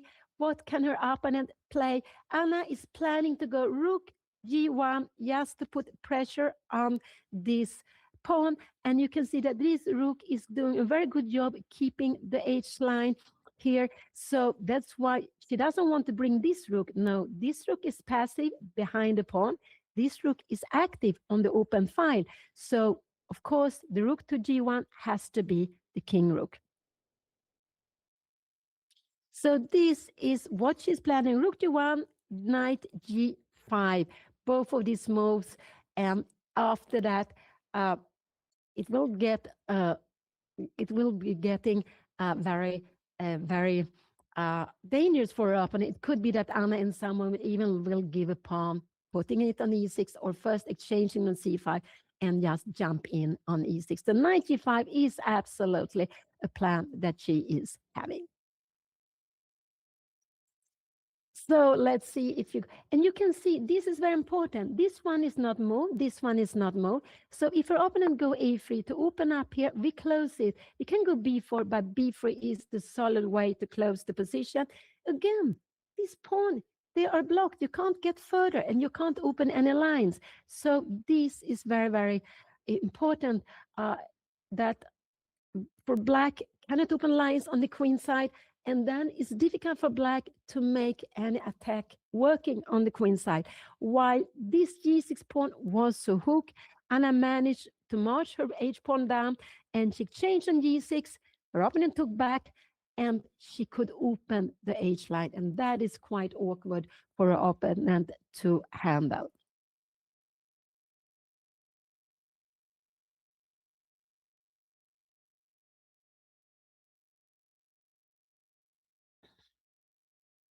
So Anna is down to 40 minutes. She has made now 19 moves. She needs to make 21 more moves in like in 2.5 minutes per move. She has 50 minutes for 21 moves. So it's quite a good time. And I'm happy to see that now she has made these decisions quite quickly. And that is very good. Yeah, in chess, there are always lots of way to go wrong. Actually, Anna has a very good position here now. She's doing very, very well. But of course, she needs to keep in control. Her opponent over defended the knight on c5, but actually blocked the diagonal towards the queen side. And now it's possible to go c6, but it will take a longer time to create anything because this knight to reach a5 would actually need 1, 2, and 3 moves instead of before when it would actually possible to get there in one move without the pawn on b6 like this and with the c pawn moving first. But here we have the position b6 has been played, and it was a clear plan with it to keep c5 well defended. So if Anna takes on c5, her opponent is ready to take back with a b pawn and get an open file to play against her king.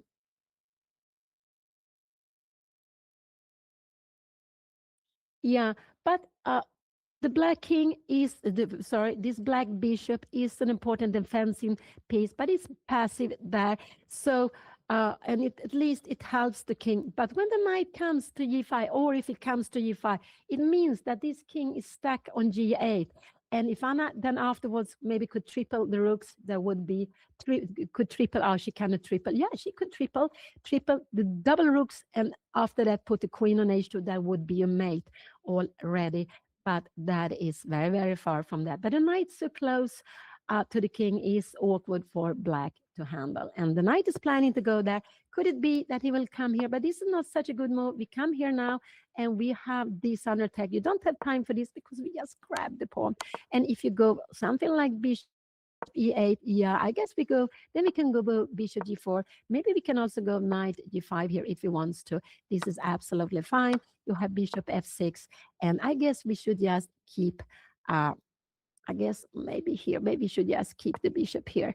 Just keep this passive bishop. Could you do something like this? And now maybe, yes, we start going things like bishop g4.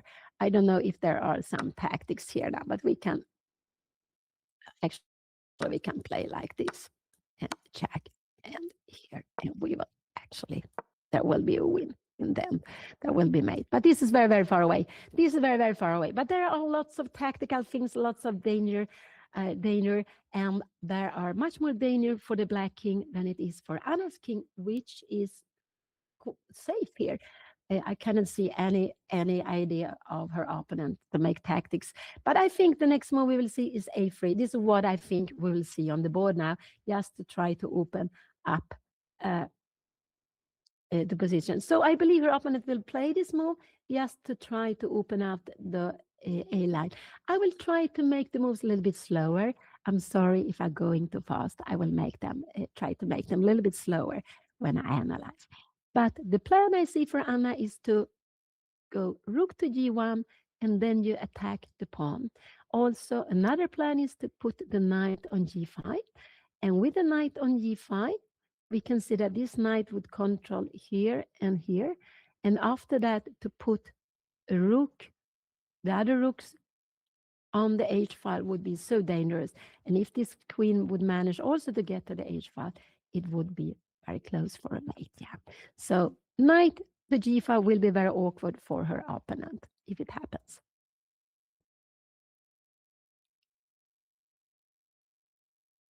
So will he go try to attack, or will he first defend?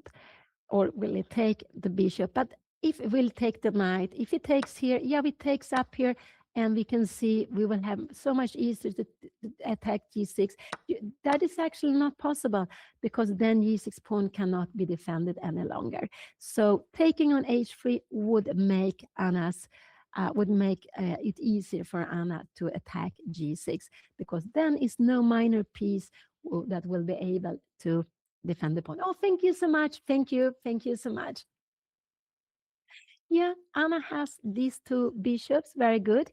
You see they're standing here looking at both sides. Also looking here, keeping control of g5 could be very good. When the knight comes to g5, when or if it comes to g5, it's good to have it defended by the bishop. This one keeps control over h5 and also defend the pawn. That is very important.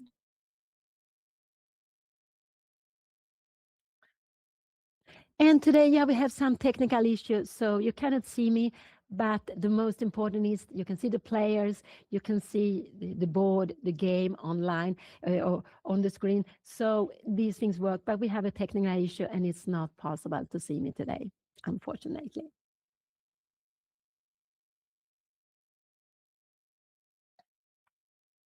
This is true. This is a knight on the rim. It's not so good here, but it has a very good future, and it's here. And this was the way to get there. So sometimes when you put a knight on the rim, it might be it's not so good at the moment, but next move it will be very good. So with a knight, we have to look for the future, the route knight can make. How can we find a good knight route? And when we see the route, we will also easier. Then we see also the first move where the knight should go. It makes it easier. So always look for the future for the knight, as it is a slow piece and can only control the side of the board where it is standing.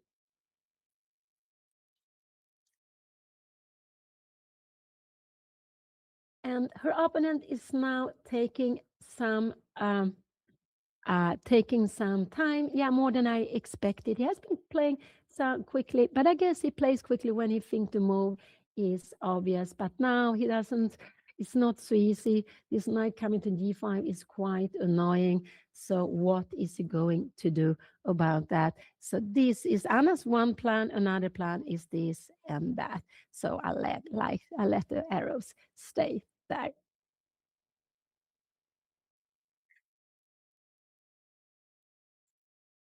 And this is the third round in the RILTON Chess Festival, where they play one game a day. So nice to see. In the first group, RILTON Cup, also in RILTON up to 2200. And in these two groups, there are about 300 players from lots of different countries. And the highest rated players, I think it's Demchenko from Slovenia, but I guess he has made one draw. I think so. He's not in the top among the top players. Also, John Ludwig Hammer, the Norwegian, who actually won the tournament at least 2 times. I think it was 2013-14 and the year 2014-15. Every RILTON is always taking part during 2 years. At least these 2 years he won the tournament. He is the seed number 2, but he made also one draw. So up in the top, the third rated player, the third player with more than 2,600, I think it's could it be Yu Yanggi? I'm not sure how to pronounce his name, from China, who is one of those who has 2 out of 2. But it's not so many players in the top group. In Anna's group, up to 2,200, there are more players. I think there were 14 or 18, something like that, with 2 after 2. There are simply less draws, more decisive games. But there are still 7 games to go, and this is round number 3. So many rounds to go. Any player who wins rest of the games would absolutely win the tournament, and probably with some points difference. So the winners normally get like 7.5 out of 9, I would guess, in both tournaments. Probably 7 out of 9 in the RILTON Cup, and maybe 7.5 out of 9 in RILTON up to 2,200. And we can see that Anna, the first round she played against a player on 1800, young player from Sweden. He hadn't any title. Also yesterday, her opponent didn't have any title, and also not today. So in this second group, there are less players with titles. But in RILTON Cup, there are very many players with different titles. So, and Anna, she's Woman FIDE Master, WFM. You can see it on her, you can see it on her name. And so there are lots of different titles you can get. And for us women, we can get female titles for female titles, but we can also get the titles in the open class, a way of encouraging women to supporting women when we still are a very low number of players. I don't know how many female players we have in Rilton, but it's quite a lot. I'm not sure if it gets up to 10%, but I would guess it's around 10%. But I do hope it is more. So here now I take away the arrows, but I just wanted to show the plans. This knight is on the rim, but is planning to get further, very close to the king. It cannot give a check, but it just keeps the king on g8. It just surrounds the king, and that is unpleasant. And also the rook to g1 will attack g6. So that is her plans now.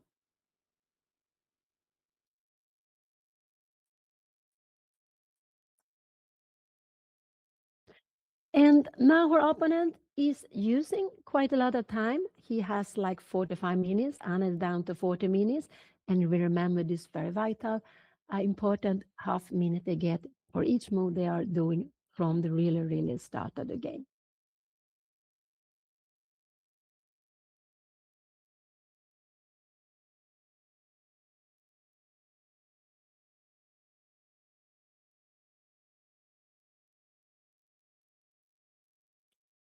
Oh, yeah, thank you so much. So there are 19 women in the tournament Anna is playing, and that is quite nice. That is 19 out of 144. That is just nice to see. So the number is certainly growing, and it just makes me very, very happy to see. Mm.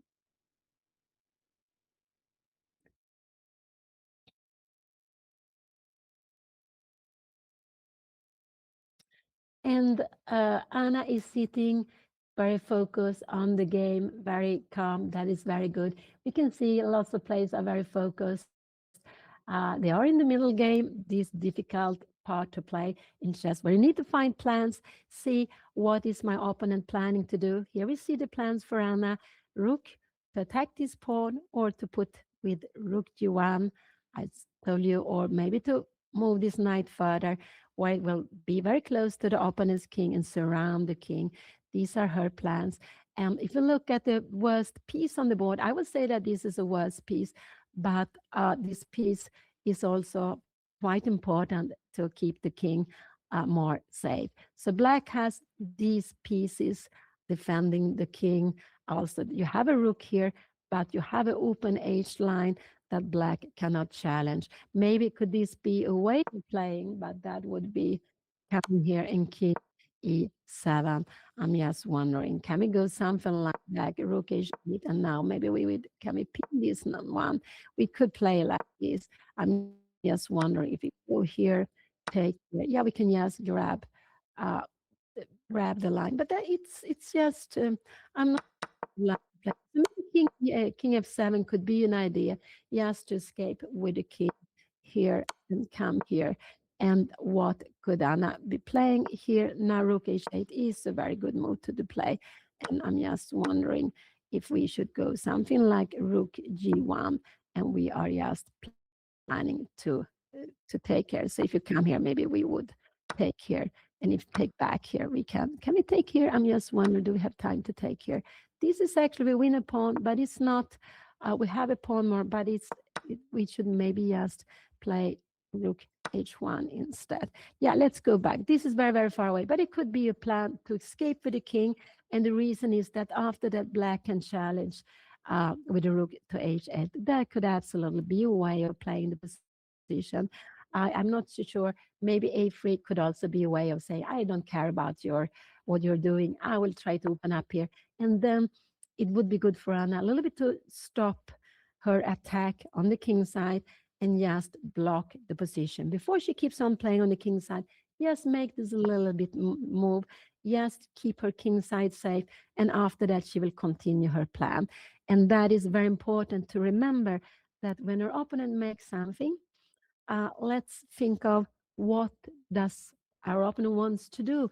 Is it something we should prevent first of all and then play according to our plan? Or can we just don't think about it at all? And I would say here going knight g5, a to b2, this would absolutely be So unnecessary. Now black is absolutely in the game because all of a sudden there are ideas to play here. Also look at this pawn structure. This pawn here. This is a lonely pawn, and this pawn is also a lonely pawn. And it's also, you can't get forward with it. So this would not be good. So a pawn move like a3 should be uh, answered by b3. Yes, keeping it. We can go even b4, but I think it's unnecessary to to play like this rook a2. Maybe we need to go bishop d2, and you are trying to get in here. We give some activity, we give a weakness here. So again, a3, this keeps the position solid.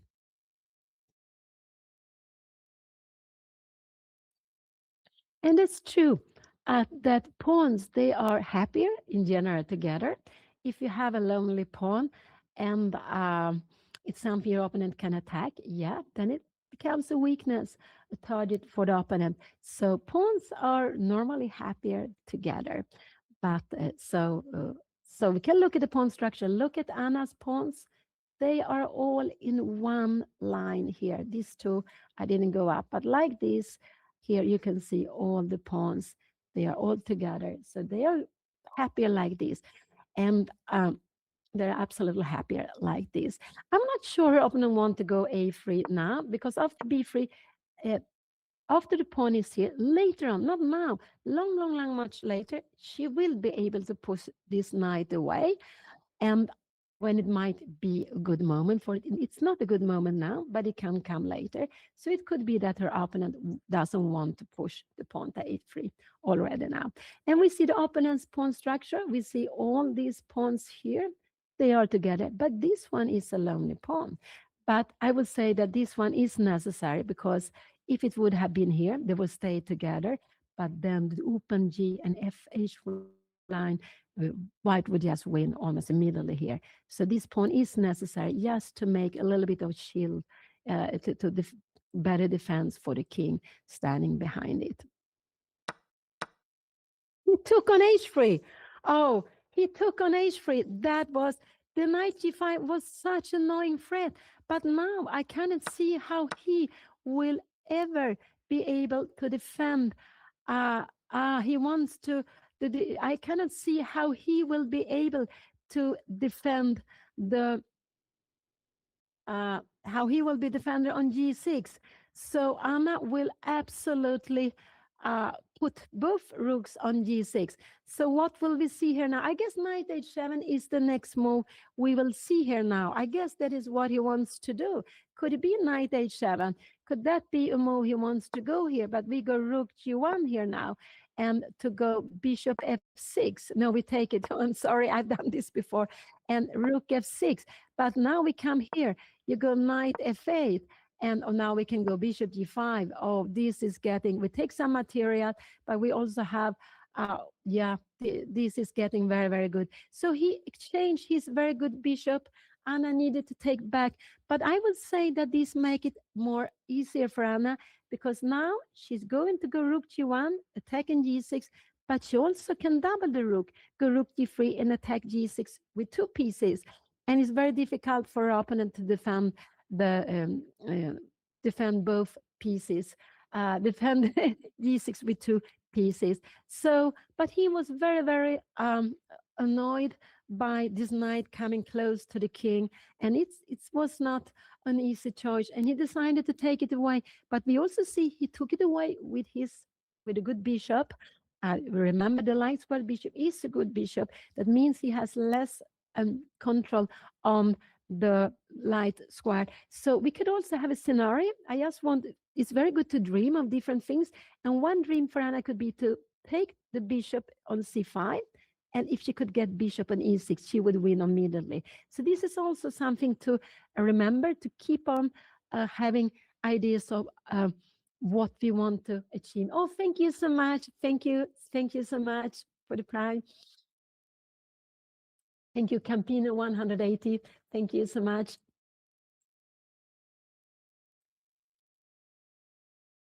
And but so black, it changed one piece for an attacking piece.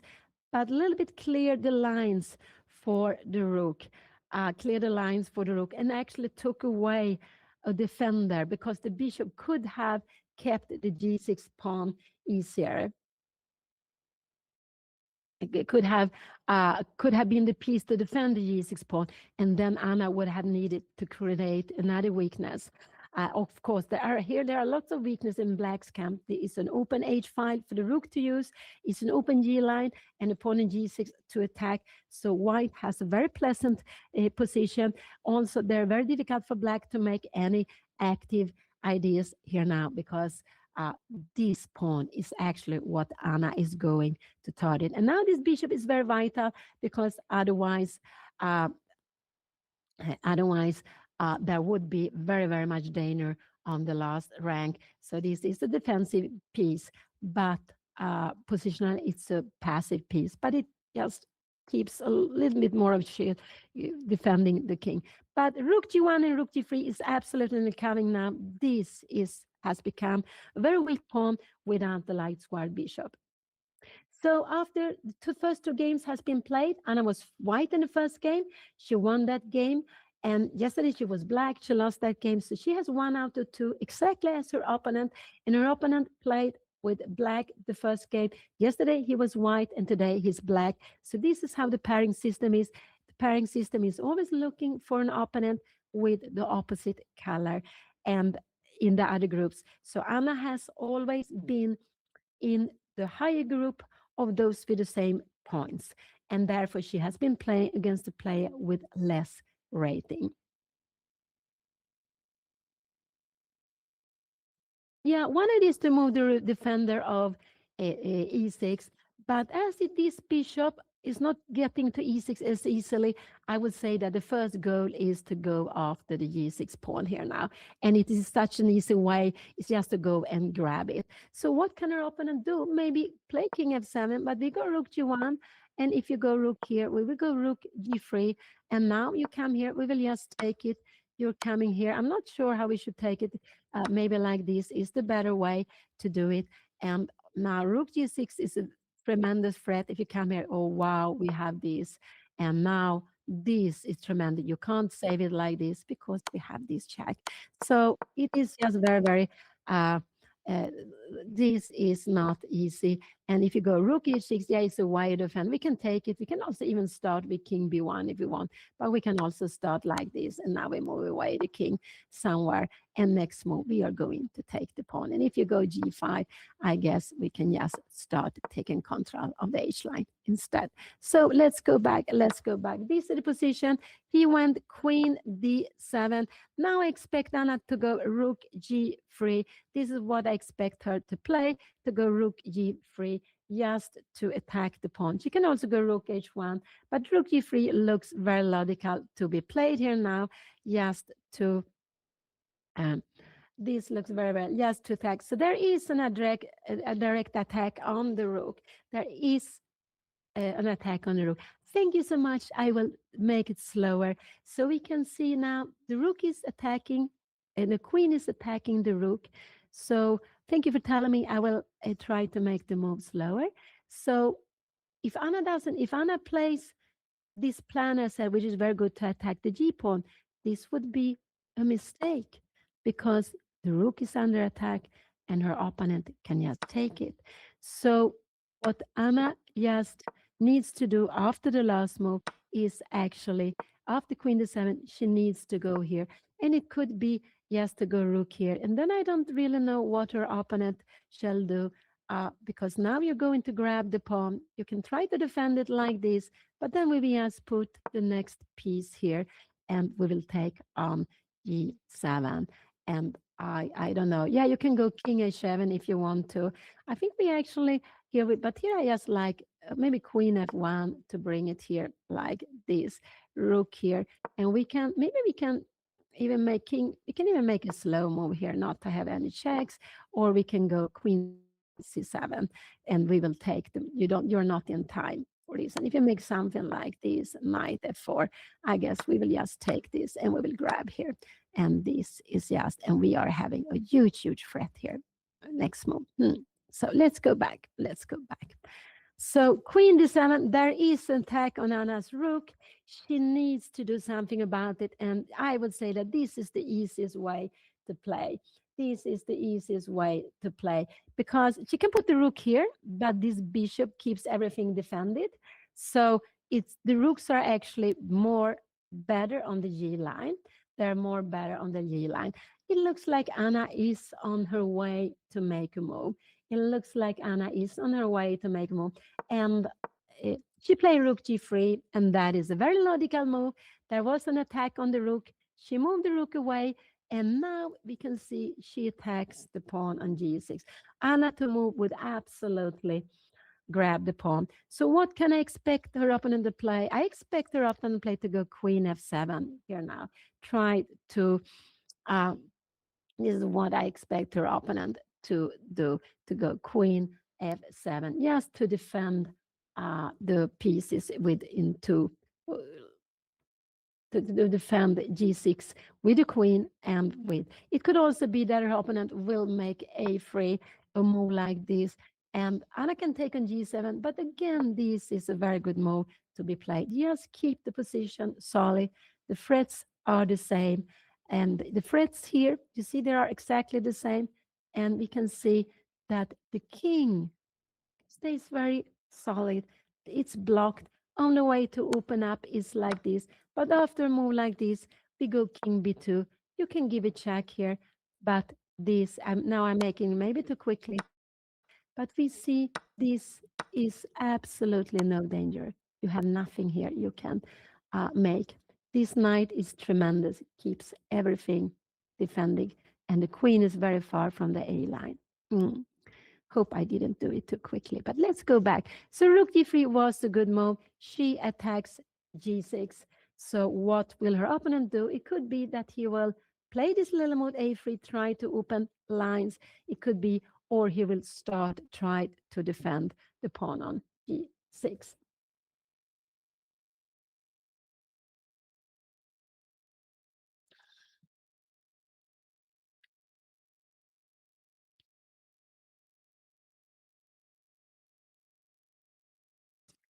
Both of them are very well focused.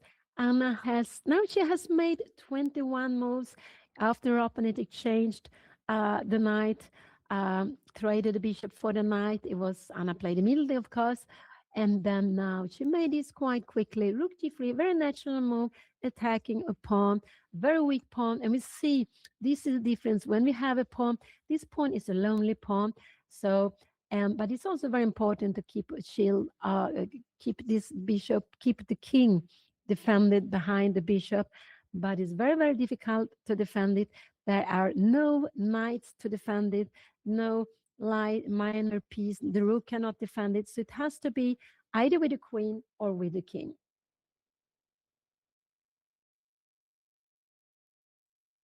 If you go a3, if you take here, this is just here. We can go king b1, knight e4 comes, and now, yeah, we could play like this, and now maybe knight b5. Then there are actually some tactics here, and we can play this position. And here, now this is a very tremendous threat, the pin here. So after you don't have time, we will just go and win the piece here.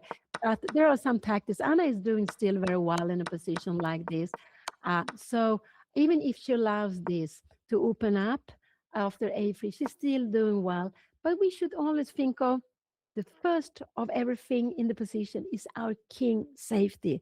Our threats will be the same. Sometimes the threats are stronger than actually when we make them, when we just make the move. But after just keeping the king so solid with this, the threats are the same. Black faces the same problem again, or still.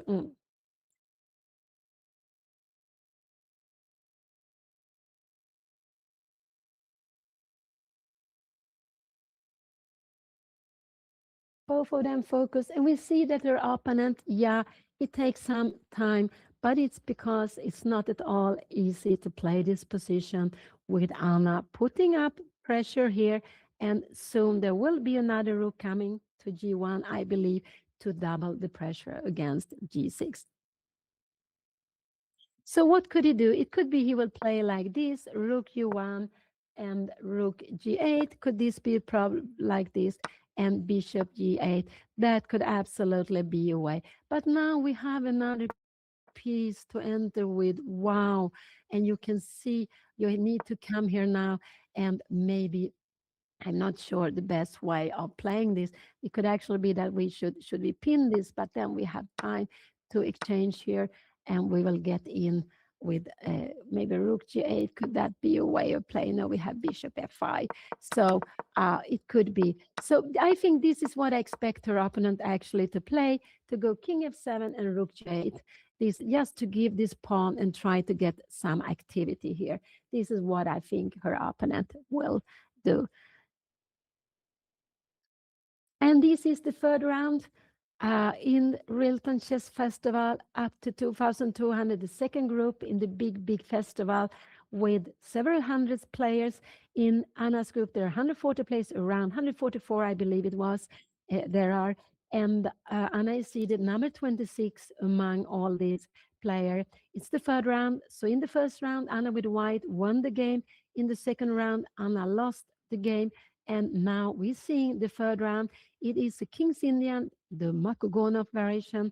I believe it's, uh, you pronounce it, the small h3 move very early in the opening. And when black plays King's Indian, white gets a huge pawn center and blacks like to attack it. It becomes often a very close position. And we can see the center is still close, but there are lines open on the king side. What white is dreaming of when you play this line with white. And Anna's king has hide away on the queen side. That's quite logical. It's much more safer here. And this king would actually dream maybe being on b7, but it's just a long king walk to get there. And I just think black will not manage that. And what is important is that this pawn is so weak and black will not be able to defend it. So I think we will see king f7 and rook g8 here now. This is what I think we will see.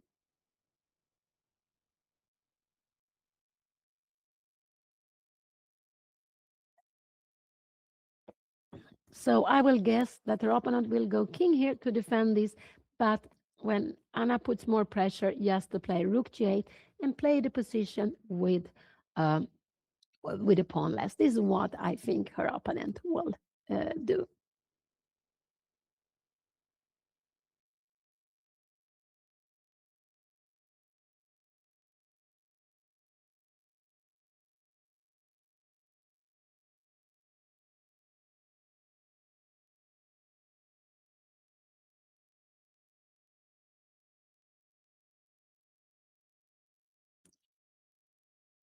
But let's see, I will put it like this. This is the position. This pawn is under attack.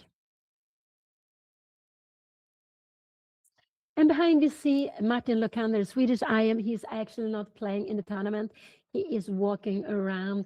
And that is what I think those of you who are close and you feel you like to see a tournament over the board, the atmosphere is very special. It's very nice to walk around and to guess the moves. And this is actually what I did when I was a kid, very long time ago, 76. The Rilton Cup was held in Kristineberg, a little bit outside the heart of Stockholm, in the school there. And I didn't dare to play the tournament, an international tournament. I was young, but I went around, looked, saw the rounds, every round. I went there guessing the moves and enjoyed it so much and told myself that I will always play this tournament. I haven't played it always since then, but I play lots of years. And so that is absolutely something to be recommended. There are different things go on. There are different tournaments. There will be a Blitz tournament on the 1st of January. I think it's at 3 o'clock p.m. It's a free day, so everyone who wants to come can come and play. There will also be a woman-girl tournament, actually named with my name, Pia Cramling's Cup, on the 2nd of January, and it's free for all female players. And I could see there were around 34, 45 on the list already, and there are some international players also participating. So that is very, very beautiful to see. There also will also be a lecture by Oleg Romanishin. I think it is in the evening of 1st of January, and he is a legend playing there. He's one of the grandmasters, not so high rated, but this is what happened with age. We have our peak, and then when we reach it, it just we lose rating. Because we don't have the same energy as when we were younger. So the rating goes down, but he's there fighting and playing. He is, I guess, he's around a little more than 70 years old.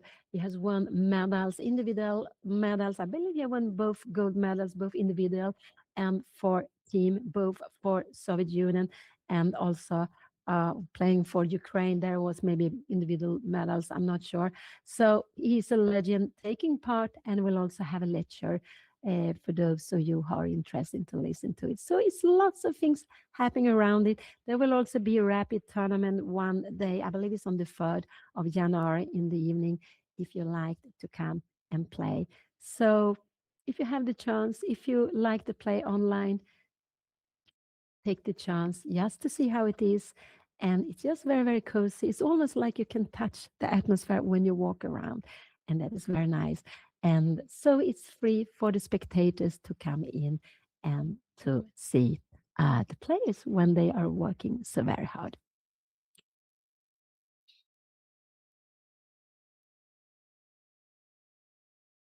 And yeah, her opponent spends a lot. He's down to 23 minutes, but it's because he feel the pressure. Of course, he feel the pressure, but he just have to keep the game going in one way or another. And he really have to do that to keep it going. And even if he will this pawn, I cannot see that he will save this pawn in a good way. I cannot see that he can try, but Anna will win it. I think that's in the long run. It's not possible to keep it in a good way. So I believe she will just go and take it. So it could be King F7 is what I expect him to do. He can also try to go Queen F7, and after Rook E1, King E7 to defend the pawn with the Queen and the King. That could be a possibility. But we see that if the King goes to H7, it's an open line, and I can put it back quite quickly.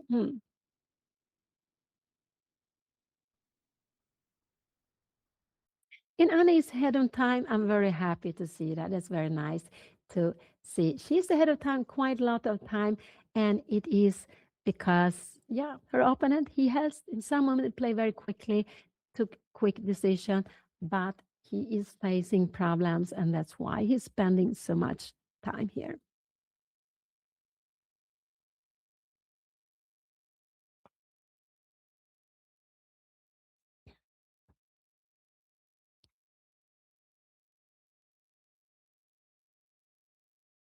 So in Anna's group, there are no IAMs or women international masters or grandmasters, women grandmasters, but there are female, there are FIDE masters and women FIDE masters playing. So there are some players with titles also, and candidate masters and women candidate masters. So there are, but not as many. There are some of them, but not so many as in the other group, of course. But it's a very good tournament to play. And I can see there are players with, I think there's some players who are unrated in Anna's group, and then up to the highest rated play, 21.99, just, uh, just 1 point under 2,200 from Germany. I forgot his name. And Anna, she seeded number 26 among these 144 play. King F7 came. Yeah, that's what I expected him to play. King F7, he's not going. And after Anna will go Rook G1, he will absolutely go Rook G8. And that is what I think we will see on the board. I think that is what we're going to see on the board now. So King F7, he just gives up the pawn. He absolutely gives up the pawn. It could actually also be that now I expect Anna. So now the pawn is defended by King. Anna, I just want to show she cannot take it. That would be blunder because you take it back. There is no danger. You give it check, it just go back, and you don't have any pieces to attack with. No pieces at all to attack with. This is a winning position for black. But instead of doing it, you can just put the next rook here, and then after you are going to take on g6. So if Anna play rook g1, this is the move I expect Anna to play, rook g1. I absolutely expect her to play that. And then just to put more pressure on it, and then rook d g1. And then he will either, maybe after this, either will he will go rook here. That could be a possibility. And then go rook here now. And now I not sure. Maybe Anna should just go rook g4. And if you move away the knight here now, you have we have a queen here. Oh, this will be so dangerous. Actually, a move like this, we will just pick up the queen. Here we will actually have a mate. So Anna, did she play? Here we have the position. No, she hasn't played. Did she play? No, she hasn't played. The king f7 was the last move to be played. This was the last move to be played. Yeah, now is the King's Indian escape. And I believe, yeah, King f7. So, but I believe after Anna, if Anna, this is the very natural move to be played, he will go rook g8. And it looks like Anna is on her way to make the move. It looks like that she's on her way to make her move. But it's still, it's not like Anna will, the game, and if she goes here, I expect her opponent to go rook g8 just to defend. So now he is planning rook g8 and bishop h7. This is his plan. I think now we will see the Anna play rook g1. She takes a little bit more time, but that is no problem. Not at all any problem. She's 36 minutes. They have made like 20, yeah, 21 moves. She still has 19 more moves to make. But rook g1 is a very, very normal move to play. Absolutely. Rook g1 is a very good move to play here now. And of course, this rook is active. This is passive. The rook to put on g1 is the passive rook. So this is what is a very natural move to play here now.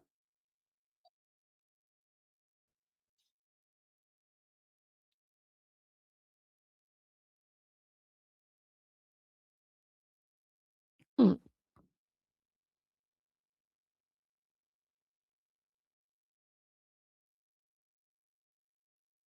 So, uh, yeah, I hope she will make the move now. I do hope she will not overthink it. And what is it going to do? It looks like Anna will go queen f1, not rook g8. Rook g8 is such a natural move to be played. Could be, and here we have it on the board. Yeah, rook g1. Here we have it on the board. So Anna will grab the pawn on g6 before her opponent has time to defend it, because her opponent will. And now I expect, so now we can see there is a double attack on g6. No way for black to defend it. And I expect her opponent to go rook g6, rook g8, sorry. And the idea is that if Anna doesn't take the pawn, he can move away the bishop and keeps the pawn. So Anna will certainly take it. And then at least he will challenge Anna on the G line. So this is what I expect him to do. Let's see if he will do that or not. So here we have the position. Anna puts threats on this pawn g6. There is no way to defend the pawn, no way at all to defend the pawn. But he will try to exchange pieces because Anna becomes very active. And I think we will see some moves we have been looking at before, but I will not play them out. I will not play them out. And it's not that this game is over yet, not at all, because there could be a long game where Anna will have to play with a pawn up still. So I absolutely, because this, it's not so easy actually maybe to get to the king, but I like, uh, so I think the way I would like Anna to play, let's see, I think rook g8 is what we will see here on the board. I think that is what I would think is the stronger way to play the position. But he will certainly move away the rook or the bishop, this rook here or here. But for me, the most logical move is to put the rook on g8. This is what I expect him to play now. This pawn is gone. Anna can take it next move, and her opponent cannot do anything against that. Anna will take the pawn. And so this is the third round. Out of nine, Rilton up to 2,200. And Anna has one out of two. She won the first round, lost the second round. And here we see the third round and exactly the same points as her opponent. And all the three games she has played with Swedish player. And I just put the arrow so you can see that both rooks attack the pawn on g6. And there is no way her opponent can defend the pawn. So now her opponent, yeah, he hasn't made a decision yet, but I expect him to move the rook and to g8 or h8. Both he could play both of them, but I would say that rook g8 I think is maybe a better way to play. Yes, to try to get away with Anna's rooks here on the g line. Yes, to challenge them and so this is what I think is a better way to play. She will be a pawn up, but only a pawn up. The king is still alive, so it will only if he makes more bigger mistake, it might be a mate. But it's not. If he plays the best, it could be that Anna will just have to play along endgame with a pawn up. And we see that this pawn without having any other pawn defending it, it just so weak. And with the pawn on h7, black would be certainly so very fine. Black would have had fantastic position, but there is no pawn on h7. There are equal pawns on the board, and this one is not possible to defend with any other piece. Now her opponent is down to 70 minutes. Anna has 36 minutes, so much more time on the clock and also good position. But it's very important that um, when you are having a good position, you have also more time, that you don't start playing for time. Because we could see that in the first game when Anna had an overwhelming position, her opponent find good ideas, and there was no way Anna could flag her opponent, but instead she won on the board. But this is what you have to just keep on. And here we have it. He played rook g8. I think that is the most logical move to be played. Now he is planning to defend this one. So he's planning bishop h6 and just defend the pawn. So Anna needs now, she needs to take it, and there is absolutely no check for him to take away. So he is planning, he put the rook here. So Anna, I think these are the move we will see, that Anna takes the pawn. Black the move would go back with the bishop, and then this pawn would be defended. And like this, he also now defends the bishop on g7.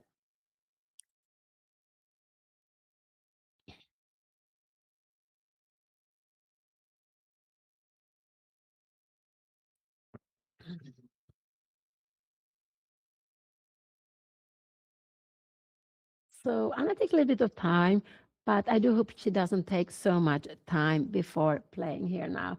Oh, now she's thinking into fourth. This is something I'm not so happy with. Could she go? She doesn't have to take the pawn, actually. She can play something. She has such a good position, so she can even play something like this. And here, I don't know, play something. Can she go maybe queen f1? And I don't know, king, maybe we can go knight a7. Oh no, then we have bishop g4 and bishop e6. This is not allowed. Queen a8, and now we go and take this. And this is absolutely a way also to play the position. And then fine, you will take it. This is absolutely also fine to play like this. Now we are changing some pieces. We will get just into an end game where we will have, I don't know, here, we will have rook h1 and we will have an extra pawn, but it will be a long game to continue. So Anna doesn't have to take the pawn. It looks very obvious to take the pawn. She can actually play very slowly if she wants to, absolutely. But taking here, I guess this is what she's calculating. Her opponent, when she takes here now, this is a very big, this is coming now also. So this is actually the big threat here now. So in a position like this, her opponent needs to come here. And after bishop h5, she has some threats. Her opponent needs to go away here. I just want to show if she goes bishop g4, her opponent can play rook g6. This is something to be very, very careful with. This doesn't really work because when we takes here, we have this with check. This would be winning for black. So we cannot play this move here now. So let's see. But now Anna calculates, and that is absolutely fine. Will she take the pawn? I thought that was obvious, but I think we will see this on the board. Bishop will come up here because you want the rook to be connected. You want to take here, and now bishop h5. And we don't really be able to play more like this because we make a check. This is the double check here. And now when you go something like this, I will just show you, check. So, and we will just take the rook. It would just win the game. So now Anna is on her way to move. I think we will see rook take g6 and the bishop moves away. Here we have it on the board. That was a very logical move to play. Anna spent some minutes on it. And that was it's actually fine. You feel the position. That is very, very important. And now Anna next move is bishop h5. So her opponent should not allow the bishop h5. So her opponent needs to move this away. And to keep the rooks connected, you can see they are connected like this. So the best way for opponent to move is to move the bishop here. You cannot move, you can, if you move the bishop here, that would be not so good. We cannot take it. We cannot take it because if you take here, you would take here. This is still actually very, very good to be playing. Even this is still good. White has such a good position. But so bishop h6 is a possibility, but it would actually only help Anna. The best is just to be like this. You can give it check here, but we can actually take back with whatever we want. And after a move like this, queen g5, this is just wow. I don't know how you're going to save this. We have a mate here now. So I go quickly again, but I show the mate here. It's like this. So he has different moves to play. This is what I wanted to say. I did, and so, but bishop h8. This is the logical move to play to keep the bishop on the board because Anna has won a pawn, and her opponent needs to keep more pieces close to the king. Otherwise, there can be a certain danger. So this bishop can move to different places. It doesn't have to move, but if he can go something like queen h3. But then I'm just wondering, can we go maybe bishop e4? This is absolutely a possibility to play. And if we take back with, we can even take back like this, and we are playing like this. And we have a very nice after a check here now. You go knight f4, we can even actually grab it. The end game are very, very good. So queen h3, bishop g4 would be a very good move to be played, I would say. So the move I'm expecting her opponent to do is to go bishop h8. And it's a little bit like pretending that keep on the game going, just keep the position going with a pawn less. This is the way I would play. And then maybe later on try to make some activity here with the queen. Black needs to keep the queen on the board. When there are queens on the board, there can always be a lot of checks. But there are some danger now coming. And actually, Anna is planning bishop h5, but also bishop g4, bringing in the bishop. And you remember, when bishop comes here, after that, we can start taking on c5 and put the bishop on e6. So that is why it is quite important for black to move away the bishop. Her opponent is down to 14 minutes, not so much time, but sometimes we say that in difficult position it's good to spend a lot of time. I don't think her opponent does it on purpose. It's just that he hasn't made up his mind what to do. But the most solid for black is to keep the bishop, go back with it here to the corner, and like this, keep these two rooks connected. This rook is also defended by the knight. But actually, this would actually not be possible because we can even play like this and we would win a piece. So this is after bishop f8 is not possible. You need to keep the two pieces. And here we have it on the board, bishop h8. That was the most logical move to be played. Absolutely. And now I think Anna will go bishop h5. Bishop g4 is a blunder. I do hope Anna will not go bishop g4. That is absolutely blunder. She would, after this move, rook take here, she would be worse here now. She would absolutely be worse. Her opponent will not take because now it will be about equal this position.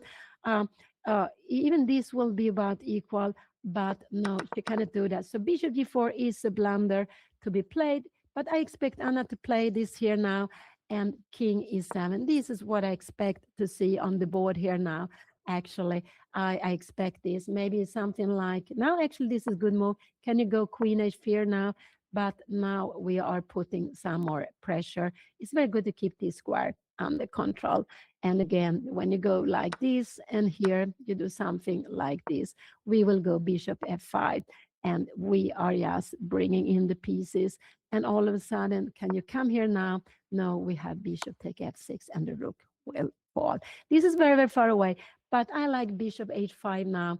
This is the move I like Anna to play, bishop h5. So because now bishop g4 would be blundering. And that is with chess, there are always lines to calculate, always lines to calculate. And here on this, so calculation in chess is very important. Here we can see very short moment, little far away. We can see Juan Bion, Anna's father. He's playing in Rilton Cup in the first group. He has been playing that for so many years. I'm not sure how many years. And he actually won the tournament year 85, 86.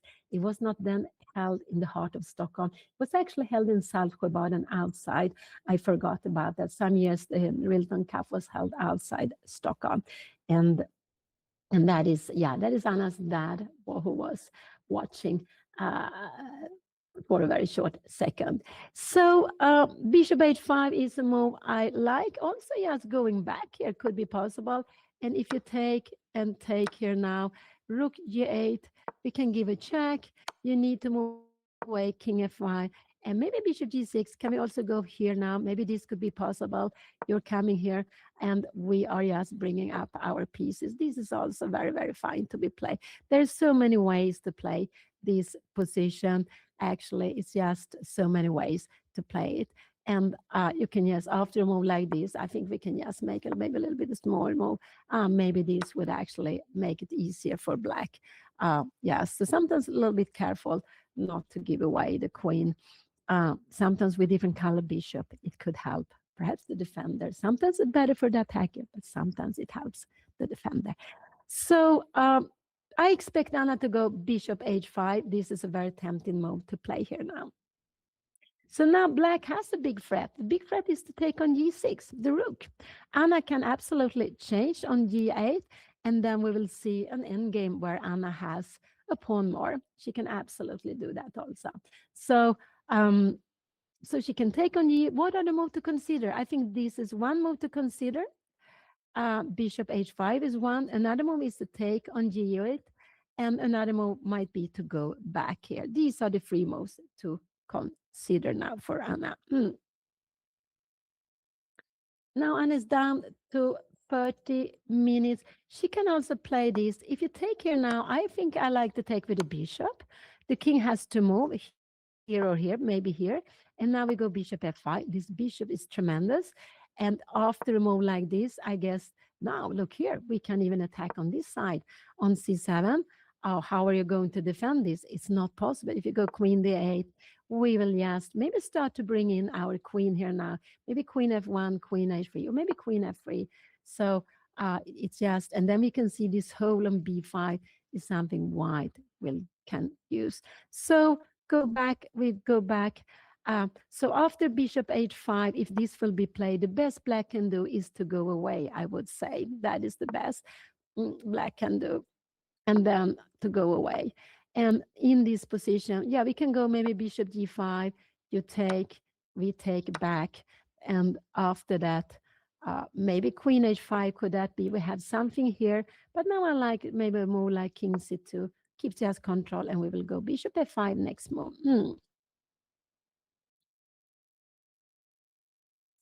So take on g8 or bishop h5 are the two moves. And I think Anna will go bishop h5 because it's an attacking move. And I believe this is what she would like to play. So one move or this move. These are the two moves I am considering here.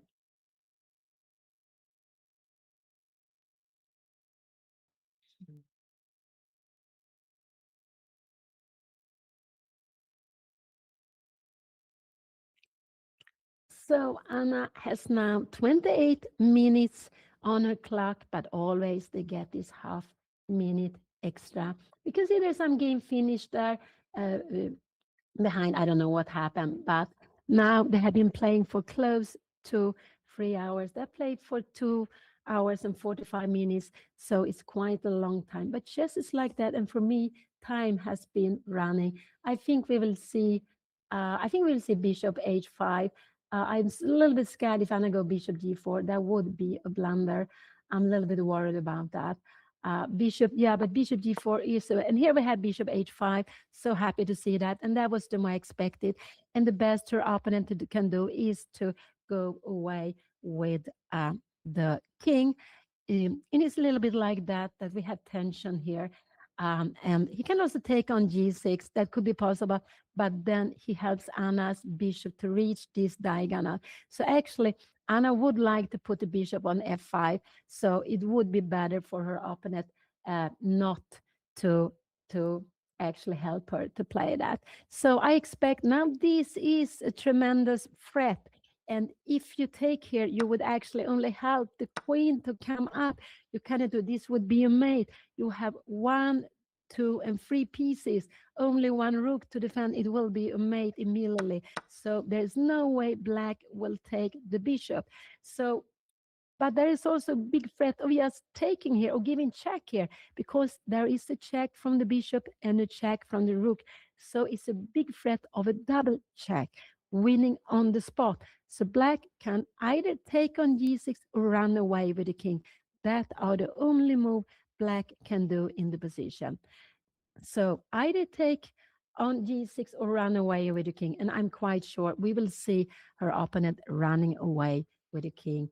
That is uh, the most, um, that is absolutely here. But he took on g6, and now Anna will maybe take, the best is to take with the bishop and put the bishop on f5. I do hope Anna will do that. He took on g6 quite quickly, and she can take with the rook, but it is so much better not to take with the rook.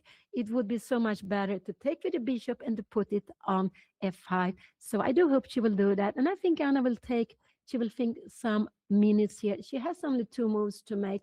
She needs to take back the rook, but the better, the easiest way to take back with the rook is actually to take with the bishop. Just to get the bishop active on f5. And this is the position we also have been looking at. So Anna needs to take back the rook. She can do it with the bishop. The move I would prefer, she can also do it with the rook. But this bishop on the rim is not so well placed. It would be so much stronger on f5. So by taking on g6, she would get the bishop to f5 very, very quickly. Queen f3 is an option, but I don't like this. I'm not sure what will happening here now. We will go rook g8 maybe. Can we go some, taking here. Can we go some queen g3 here now? No, you take knight takes f5. No, why should we play? We can play this position, but why? No, Anna needs to take back. She needs to take back on g6. That's the absolutely what she needs to do, just to make a decision to take back with the rook or to take back with the bishop. But the strongest is with the bishop. And why is this the strongest? Because this bishop has only one diagonal to play on.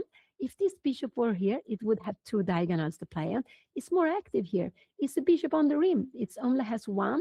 And here it would also take away. Black wants to maybe sometime get bishop h3. But with bringing the bishop to queen h3, bringing the bishop to f5, it will be just restricted. So it would also open up for the queen to come in here now. So let's see what she will do. let's see what she will do here now.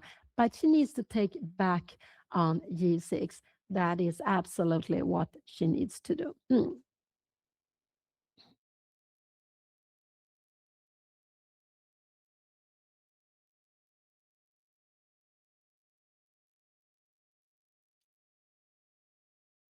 Yeah, it could be a plan. You can go queen f3. The idea with queen f3, rook g8 is to go. Maybe could it be queen f5 here now? No, you take the bishop. You see, it doesn't really work. No, I don't like these crazy ideas, but it's possible to play this. But it's just so crazy, something like this, and then rook g5 and try to keep on the pressure, so you can keep on playing this position with a piece down because black is so tight. But why?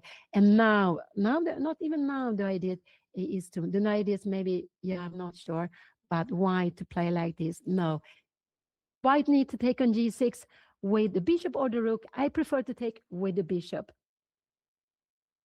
Absolutely, that's what I prefer. Yes, so taking with check and then attacking the queen is what I do hope Anna will play here now. Both of them are deep into thoughts.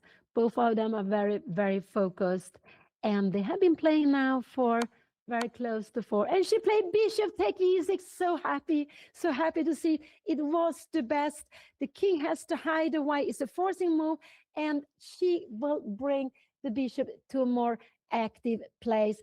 She brings the bishop to a more active place. We will absolutely see king e7 here now. There is no, the king has only 2 places to go to. It can go to the G line. Anna would pick up the queen immediately. So the king can go here or here.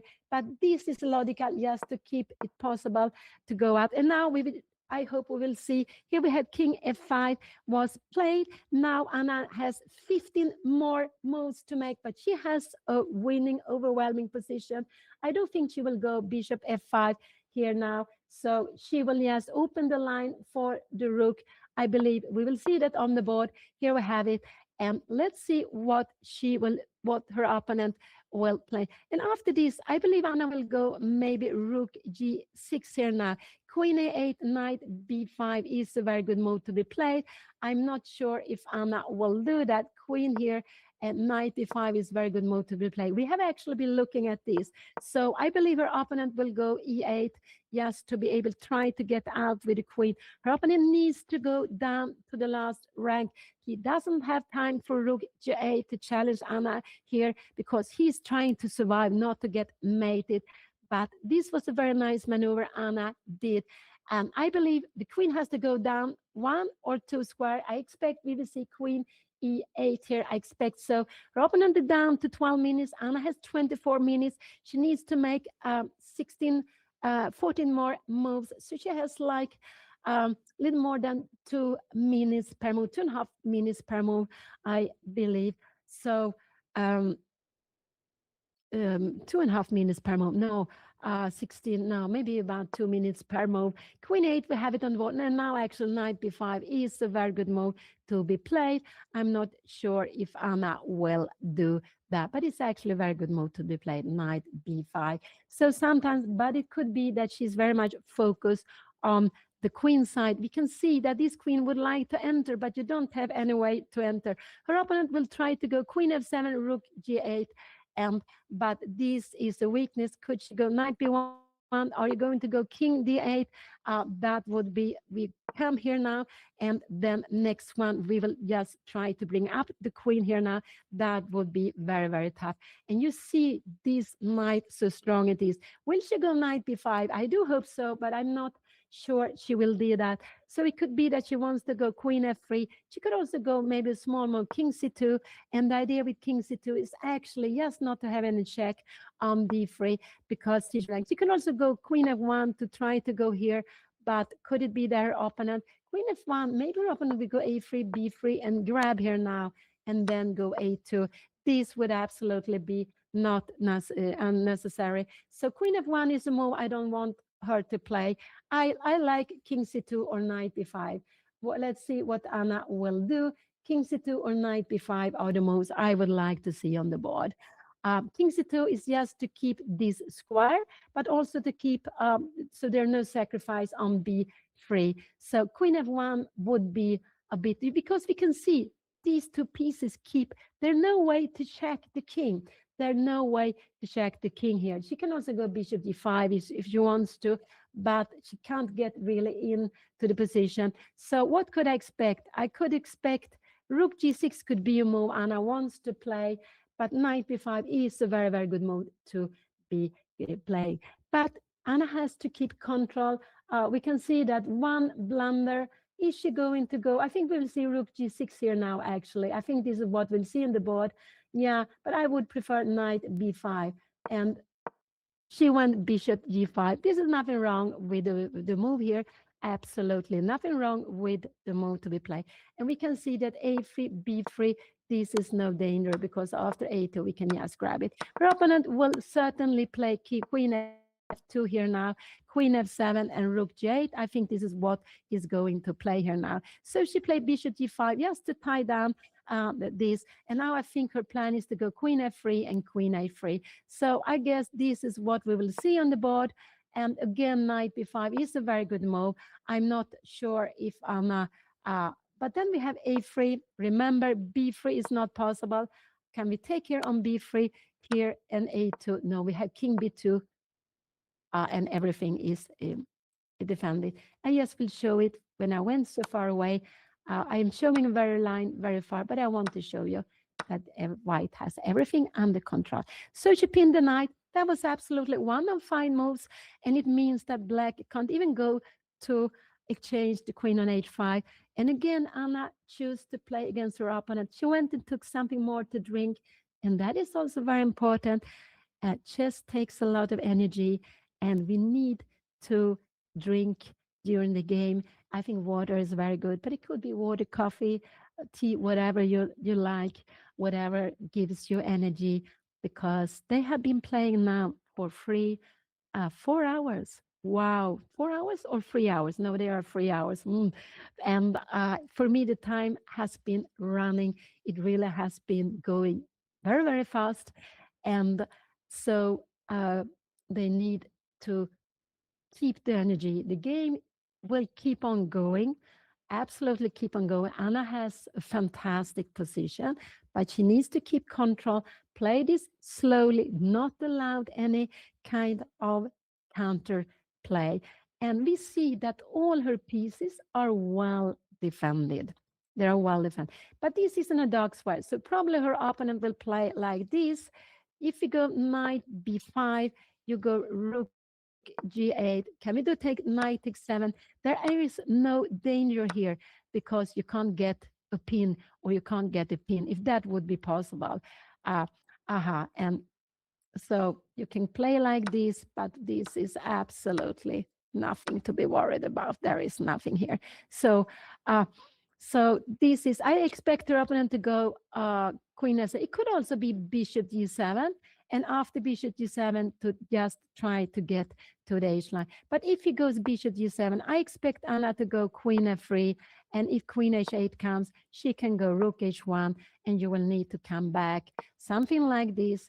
And again, we can actually Anna just keeps control of everything. Maybe now she can go knight b5 and she's attacking c7. So with this plan, now Anna is planning queen f3, queen h3. I think she didn't look so much at knight b5, which is a very good move also to be played to attack here on the queen side.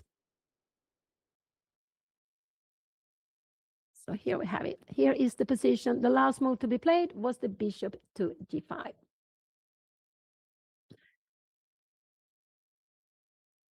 If black tries to go something b5, we will actually just grab it. We can take it with both ways. We can take it like this to keep it close. We can also go like this. This is also actually fine. And if you go a3, yeah, we can play knight takes c7 if he wants to. We can play in different ways, but we can also go we can go b3 here, and we keep everything very solid. There is absolutely no problem. And this e5 pawn is very important to us. It keeps the bishop restricted. So this bishop cannot help on the queen side. And here we had queen f7. That was a very logical move to be played. And let's see if Anna now will go knight b5 or if she will go queen f3. But knight b5 is a very good move to be played here now, attacking b7. Well, she played it or not. e4 is well defended. Everything is well defended. So knight b5 is a move I would like her to play. Her down, her opponent is, why do I want this? Because we are attacking c7. And if you come here, the only way to defend this is with knight a6. But then maybe we can actually bring this closer here. I'm not sure. Maybe you need to go something like this. And we can go f4. We can also go queen g4. Yes, bringing in the pieces. I don't know. Maybe that was not the best. Best way is actually f4. But I think that is, and to go e5. We are just getting in with the queen here now. And we have threats a little over everywhere. So we have also this check coming. So let's go here. Let's see. So knight b5 is a move I like. I think also queen f3 is what, I think queen f3 is what we will see on the board, but I like knight b5. And we have a weakness here on the queen side, but it's nice also to target another weakness, and that is the c7 pawn.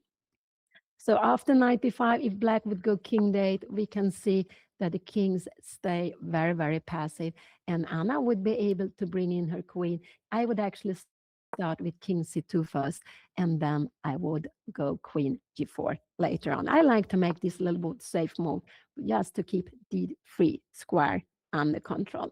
So here we have the position. Anna is queen f3 is very good. Anna has a very good position, but I like to attack I like this attack on c7 before black has here now. So maybe black has to come here, but we can just grab the pawn. I don't know. Can you do something like a? No, we have a check here now. This will just make things even worse here now. This will just make things very, very bad for black. So let's go back. Let's go back. So I like to, we have this weakness on the king side, but we can't get in here. 1, 2, 3 pieces are standing here. There is rook coming, so we can't get through on the king side. Could it be that Anna wants to go f4? Yeah, f4 could be a way. It could be that she wants to play this, actually. This is very good. So after f4, her opponent needs to make this, and we take here. And now, if you take back here now, this is just, again, blocking. After a position like this, her opponent probably needs to take this, and we are just having a very good position. So taken back. So it could be that Anna will go f4 here, actually. It could be. That is absolutely also fine to be played. A little bit scare me when you open up the diagram, but it's fine because this knight is pinned. So I think Anna is thinking of f4 here now when she takes the time. So the moves to the casino, this is one move. One is to go knight b5, and one is queen f3 somehow to make some activity, or to go queen king c2. These are the moves I would like to. Yeah, now Anna's bad bishop. This is not a bad bishop longer. It's very good. It has been good before. Remember, it was control h5 square. So now this bishop is a very good bishop. It's active. It also defends e4. She doesn't need it to be here on e2. And so both her bishops are active. They are very, very good here. So thank you so much. Thank you so much for the subscriptions and for 11 months. Yeah, Yakumakau, I'm sorry, I cannot pronounce it very well, but thank you so much. And so there are still, Anna needs to make 30 more moves. She's down to 18 minutes. I just do hope she can play. I would actually just go king c2 maybe, just to play a solid move. King c2, can you go rook g8 here now? Can we go f4 now?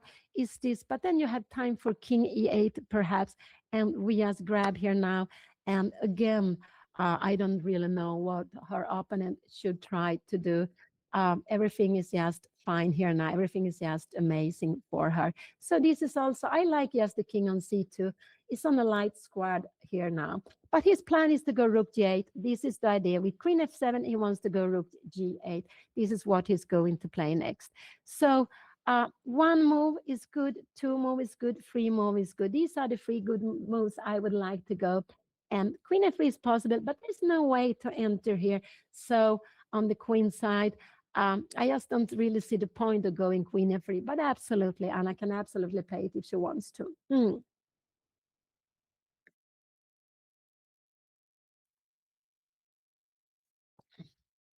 Oh.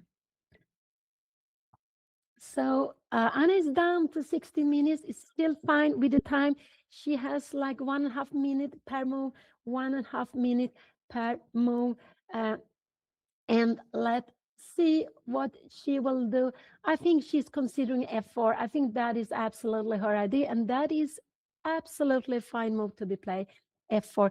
Is she going to play it or not? I'm not sure, but I think this is what uh, she will do. Um, for black to do. No, if Anna goes, let's see, f4, this is no problem. We can just grab it. And we will go king d2. We can also just take here, because after the check here, we have knight b1. We keeps everything under control. And this queen is so far from the king side, from the king, from the queen side. There is nothing black can do with a lonely rook. It's just no problem for her. So knight b3 check is not a danger. The idea with knight b3 check would be to go knight b3 and then put the knight on d4, but you can just grab the knight if it goes there. And I can go rook h1, but rook g8 will come. The rook, we don't see, we don't have any, aha, no, you're right, rook h1. So this could be, but I'm not sure about this. Could this be, aha, no, this, we have this in between. It could be she will play rook h1, but she played f4. She played f4. She wants to finish the game quickly. And what she's doing now, she is putting another piece attacking here now. Her opponent can absolutely not take the pawn. That is absolutely not possible to take the pawn, because if he takes the pawn, we will go e5 and we will just get another piece here. Check here, the king needs to go away. I don't know, king d8 here now, and we will just put it here. And if you go this way, yeah, that would even be worse. We have a check and we will just win the game immediately. No, this is winning. So f4 is not possible for her opponent. So this was the idea with bishop g5. And this is very nice to see. We see one move, but it's not only one move. It's a part of a plan. And when Anna went bishop g5, pinning the knight, she wanted to play f4 with more force. And it's pinning. This is the pin. This knight is stuck. It cannot go anywhere because then it will be a check on the king. So f4 comes with so much more force when this knight is pinned. So that was a very, very beautiful way of Anna playing the position. She first pinned the knight and then came f4. So it was a part of a very nice plan here now. So now Anna only had 12 minutes, 12 moves to make. She has 16 minutes plus the half minute she gets. So she has a little more than 1.5 minutes. That is plenty of time, but she's not allowed to spend 15 minutes on one move. She needs to keep going. And she has an overwhelming position. It's just so fantastic, her position. It's really so fantastic. And we can see that this king made a king walk, hiding away from this open G and H line, but it's not safe here either. Anna has the strong bishop pair. This controls the light square, the bishop on f5, and the other one controls the dark square. And here we see really the power of the bishop pair, keeping this king in the middle. It would dream of hiding on b7, but there is no way the king will get there. I cannot believe that the king will get there at all. And she wants to open up. So the better opponent can do, and this I think we'll see on the board, is rook g8. I think this is what we'll see on the board here, and we will have a position like this. And now Anna, probably she should move away. I'm not sure, king b1 or king c2, and just play the position like this. So this is what I think I would hope. I like, and why do I want to move it away? Remember, it's a dark square bishop. There's also a pin. So I like to keep this king on c2. I keep control of this square. I do keep control of this square. So this is why I like it to be here. So keep a d3 and just have the king on the light square with the dark square bishop, but also keep control of d3. Let's go back to the position. f4 was played. Her opponent cannot take the pawn. I think he has continued with his plan, and his plan is to go rook g8. It could be that he will go a3 first, but I don't think so. I think he wants this pawn to remain here now. Could he go knight d7? Knight d7 could be a possibility to be played, but it means that Anna will get in here a little bit. And after a move like this, she can get in with the pieces here. Can we take this to open up here now? We have, oh, wow, a check with a threat you need to take. And we are just getting in here. And this will be winning immediately. We have 1, 2, and 3. Sorry, we go back to the position. He kept on rook j. That was very natural. I think Anna will take on e5. He needs to take back on e5.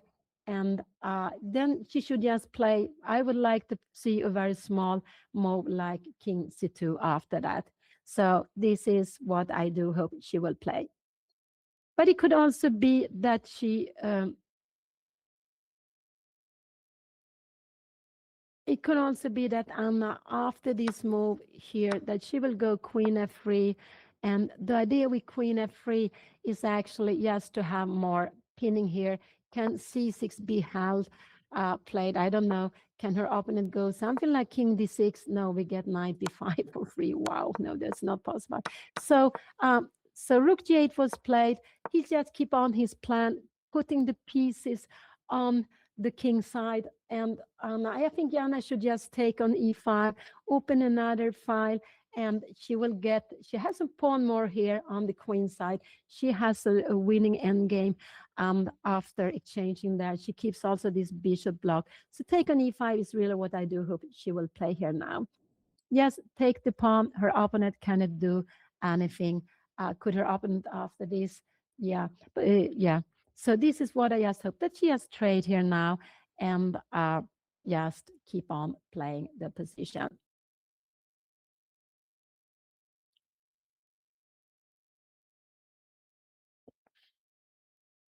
So the things are taking place here now. So I think we should focus on that. But it's very good to have a pawn here on e5 to keep this restricted. And that is why I like to take on e5 now immediately here. Yes, to keep a pawn on e5. And she could also go king c2 if she wants to.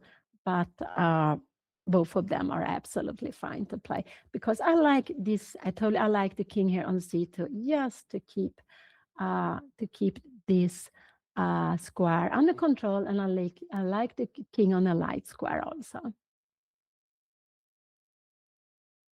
There's no point to take on a4. Why would she like to give a knight for a pawn?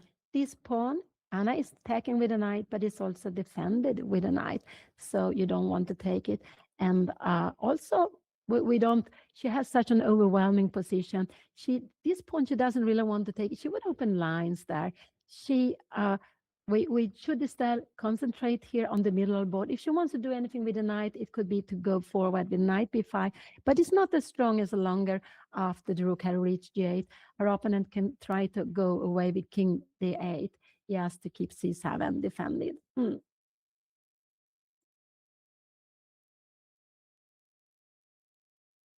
Not give away pawns. I would just say that take on e5. I would just like to take on e5 here, take back, and then go king c2. What is her opponent going to do here? If you go king d8 here now, now we have this target. So this is what I like to do. So I like to go this little king h2, and next move I'm going to go queen h2. I don't know if you can go queen h2 immediately here now. Can you go knight d3 check, king here now? Yeah, there are actually some tricks here now. and we can play knight d1 here now, and we will go king d1. I don't know where we go, knight f3, and we have a position like this. But we have bishop, different color bishop. This is still winning, but I think it would be just unnecessary to allow it. I don't think we should give away the pawn. I don't want to give away any pawns. I don't want to give away the d5 pawn because it's a very strong winning pawn. We would also open the queen looking here now. We would pin this more, but it's no necessary to play like this. But it's absolutely, I have seen this idea being in us, to playing like this, and then maybe go knight b5. But I think this is why to play like this. It's just so unnecessary. Why should we give away a pawn? So here we have Anna take on e5. Don't give away the pawns extra we have. We will need them to win the game. And this is a fantastic d5 pawn. We don't have to win for mate. We have just such her opponent. Yeah, he took back. Anna took, he took back. So now Anna needs to make 11 moves in 12 minutes, a little less than 12 minutes, and she's still. So I would go king c2 here. This is my move. I just want, after king c2, I want to go queen h2. So this is what I would play in a position like this. I would go absolutely king. This is what I would do. Queen h2 is absolutely fine, but after this move, it's better to go king b1 and just not to allow anything. So, but it could be that because after this, we have this beautiful idea here now. This is just, no, I make it quickly. We are winning with the check here, but black can actually, after a move like this, start with rook take g5. And we have seen this before. And you see the knights, they are so tricky. I don't know, we go probably back, knight f3, and wow, we have this. And what is happening here now?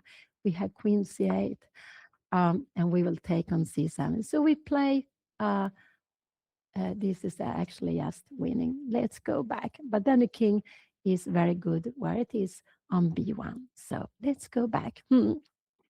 So queen h2 is also a good move to be played, although I would have done king c2. That would have been my move in the position. Yeah. Yeah, so the idea with my move to go here is to keep control of this square. And after that, I was planning a queen h2. And as I have this dog sword bishop, I'd like the king on c2. But more than anything is to avoid knight d3. But queen h2 directly is also a very fine move to be played in the position here now.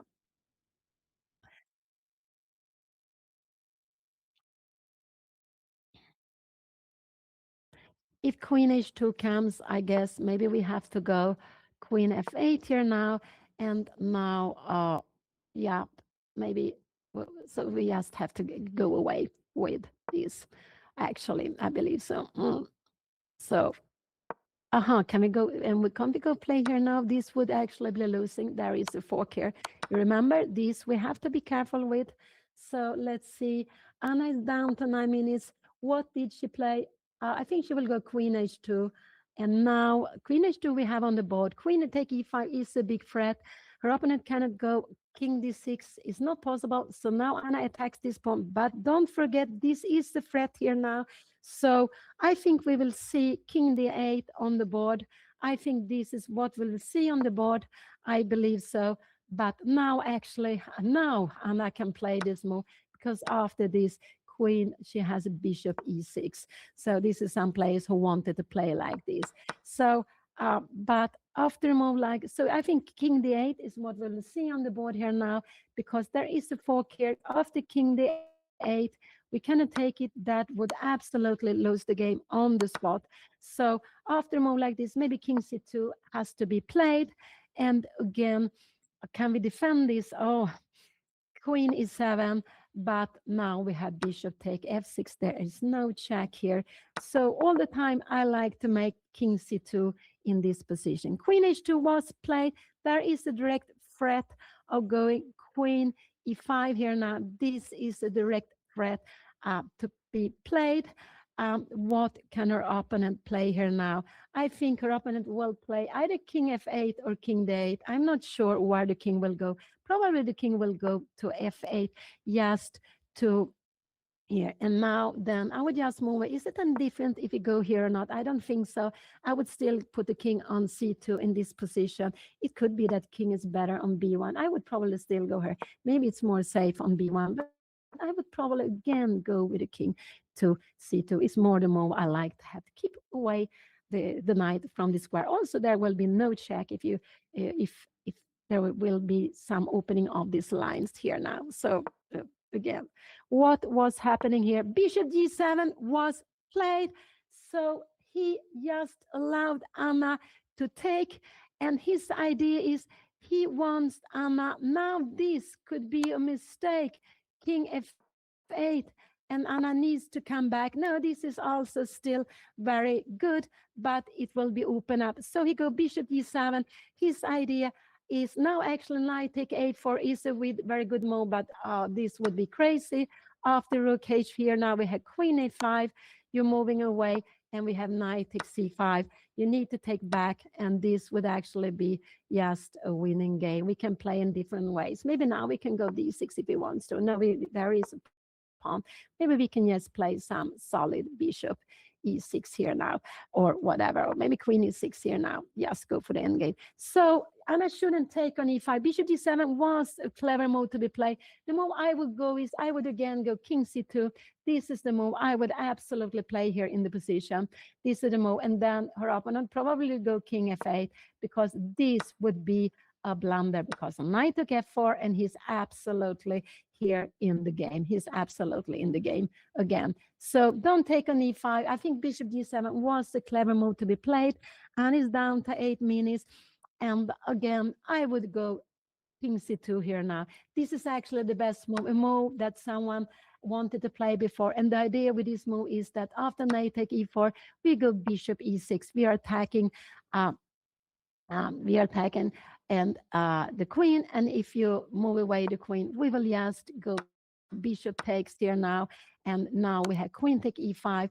And well, we will take on f6 very, very soon. This is just completely winning. But knight take a4, I think that is very, very tactical and very difficult to be playing here now. But don't take on e5. I'm not so happy. This is actually fine to be played. Then we will see king f8, and then Anna needs to come back here now like this. She needs to come back, and this is absolutely fine to be played, this position also. If a move comes like the queen h3, what will happen? We have bishop e5. There are some tricks, and we can go king c2 here now, and we have this position, which is also very, very good. But we have an active bishop now, but it doesn't matter. This is also absolutely fine. So take on e5, but take on e5 is fine, but a little bit scary. I would just go king c2. This is the move I would have played in this position. Yes, put the king on the light square, avoid this fork here on e5. So that is the way I would have played it. Because Anna already has one pawn extra. She doesn't need to take another pawn. She is so winning here. But I think we will see queen e5 on the board, because it's with the check. And after that, Anna needs to move away. I'm a little bit worried about queen e5 here. Could she go bishop e6 here? No, you can't. You have bishop knight e3. So I'm not so fond of her going queen e5, but he plays for tactical choices. Yeah, knight take a4 is just very, very unrealistic to play here now. I agree this, but this is actually a very good move to be played. But yeah, this is a very good move. It's a good move to be played, but very, very unrealistic, I would say. Now Anna's down to 6 minutes, and I'm getting nervous. She's down to 6 minutes, and she's down to 6 minutes, and she still has how many moves to make? She has 10 more moves to make.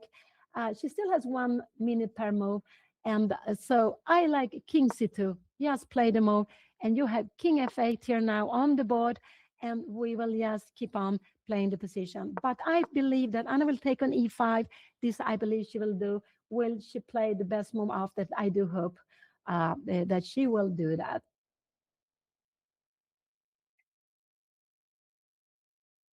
Oh, wow. I'm getting nervous now. She's down to 5 minutes. I'm getting nervous. She has an overwhelming position, but it could be that Anna wants to finish the game now. It could be that she wants to finish the game, but she has an overwhelming position. There is nothing her opponent really can do. So yes, small, slow moves, going king c2, king b1, yes, putting the king away uh, would be, yes, very good. Take on e5 is good, but after that, Anna needs to go back with the queen to the best place. And let's see what she will do. She's down to 5 minutes for 10 moves. She's down to 5 minutes. And we can see that Anna has built up an overwhelming position. She has fantastic position, but they're only kept coming these tactical moments. And Anna likes to take the pieces. So I think she will take on e5. So this is a classical tournament, and they are getting 90 minutes from the beginning. In this 90 minutes, 1.5 hours, they need to make 40 moves. And Anna still has 10 more moves to make before she gets to the time control. And it's not, I'm not so happy about her spending time with this, but because she has such a good, overwhelming position, so it's not necessary. But he played this tricky with bishop g7 move, and he wants to defend the pawn in the next move. So this is what he wanted to do. He didn't want to let her go away. He didn't want to. So he wants Anna to take the position and try to get some activity. But with 1 or 2 pawns up, Anna is completely winning. So she doesn't need the second pawn. With 1 pawn up, she's winning. She has a huge, very good extra pawn. And she played king c2. This is a very nice move to be played. And now I believe we will see king f8. Now she has a real threat of taking an e5. He will go king f8. Absolutely. We will absolutely see it on the board. And king f8. And then I believe maybe Anna will go bishop h6. Could that be? I'm not sure bishop h6 is the best move, but it could be that she will play. Now this is actually not so clear, this position. And not so clear, it's still winning, but it is. So she should actually not change this passive bishop. Maybe Anna should go something like bishop e3. He needs, now this is a big threat. Anna put the king on c2. I like it very, very much there. So I believe now queen e5 is the threat. He needs to move because now this is the threat, queen e5. There's no tricks here now. So he needs to move away the king. If he goes to king d8, then Anna still can take the pawn because it's a pin here. So he can only move away the king. And this is not possible. Remember, we have a check. And again, then we take the pawn. No, that is not possible. He can only move away to one safe square, and it's king f8. And we will certainly see it on the board. He's down to 3 minutes, but I believe he has a quick play, that he will play quickly. And I just hope Anna will not go for bishop h6 after that. It could be that she will go for exchanging pieces, but she should keep her dark square bishop. And why? The bishop pair is very strong together. And this one is passive, this one is active. So Anna should not change her bishop. Even if it goes something like that, maybe yes, bishop e3 is a very good move to be played. We can have some plans taking and taking on a4. I think so. Here we have it on the board. This was a very good move, very natural to be played. And now Anna can take on e5. That would be absolutely a blunder. And I'm just hoping Anna will go back with the bishop to e3 and just keep the 2 bishops. Remember, the bishop pair is very, very strong. The bishop pair is very strong. And after bishop e3, it could be that Anna wants to go queen h3 and bishop g6, just starting to restricting her. So bishop e3, I like, you are planning to go after, maybe after the e3 pawn. And so this is a move I really want. Then you're planning to go after the a4 pawn, and c5 will be weak. So I like bishop e3. Let's see if Anna will go for it. I do hope she will do that. That is such a good move. You see, this pawn is weak. You were speaking about this pawn before, some of you, and this is weak. So she played rook f1. This is absolutely a very fine move to be played. Rook f1. She wants to keep more here. So now we can see rook h8 will probably be played. She will go queen f2 here now. Now I'm a little bit scared. Could this be a move to be played? And now queen h2 here now coming. I'm not sure. Could this be played? No, we take the bishop here. Can we go something like this, bishop g4? But you had queen h2 and you are in the game. So we shouldn't be so quickly. So we will absolutely, she played rook f1. I wasn't so happy about rook f1, but okay, it's a fine move. Her opponent will absolutely go rook h8. It's absolutely a fine move. So what Anna is doing, she puts here the pressure. He went knight g4, knight g4. He wants to go for a check here. He wants to go for a check here. This was a shocking move. So Anna, he is threatening the knight here, but he's hoping for this when Anna still will actually be better, but she will not take it. She will just attack it, and she can attack it with this move if she wants to. What is he going to do? If he goes back, Anna can go, yes, bishop e6, and this would be just the end of the game. Oh, he made this knight g4. The only thing she should not do is she should just move. It's an attack on the queen. She can take it, but she shouldn't take it. Just move away. He played it very, very quickly, but it was such a surprise. This knight is not defended by any piece, so she can go up and attack it. But he was very, what could it be? Could it be he wants to go queen f6 here now, but we can take it. And you see, you cannot take it because we will take the queen. And if you take it like this way, we will go queen a6 check here now. What is coming here? King e6. Now we have this check you wanted to play, and we get all the pieces in. So let's see where Anna will go. She is down. She's going to move her queen, and she put her queen on h3. Was this the best? I'm not sure. I think we will see bishop f6 coming now. I think we will see this here, and Anna can, I think this is what she will see, you will see. But she wanted to keep control of e3. He went back. He went back. Now Anna can go bishop e6 is a very strong move to be played. She can go knight f6, came back. And now bishop e6 is a very good move to be played. Yes, put more pressure. She is actually going to win the piece on f6. Bishop e6 is a very good move. He went back. Now this pressure is telling. This is a fantastic move to be played. Her opponent needs to take it. You take with the pawn, and after here, you have another piece. This would be just wow. So bishop e6 is what the move I would like to play. She can play other things also if she wants to. She has different way of playing this. So she's down to 2 minutes. She still needs to make 7 more moves, but she has such a fantastic position. Anna can also go if she wants. No, not queen h4. That is not really. But bishop e6 is just such a good move, and just forcing her opponent, just opening up for this line. And I believe Anna will play that. I believe her that she will play that. So bishop e6, just to open up the line for the rook. I do believe so. So we see the rook is here. We have pressure on f6. And with bishop e6, we would win time. And next move would be queen h4, or you will take it, we take back, we will bring in the knight, and we will win this one. So I expect Anna, here we have the position on the board. Knight went back. I absolutely expect her. She has only 1 minute to do, but she needs to play. And she has such an overwhelming position. Anything is good in this position. Absolutely anything is good in this position. So yes, that she doesn't forget about the time. Now she's down to 45 seconds. She is down to 45 seconds. And I'm not worried about the position. I'm just worried about her time now. And so she needs to make a move. And I don't like that she's spending. And here we have bishop e6. Wow, that is such a good move. And now we can see queen g6 might be forced.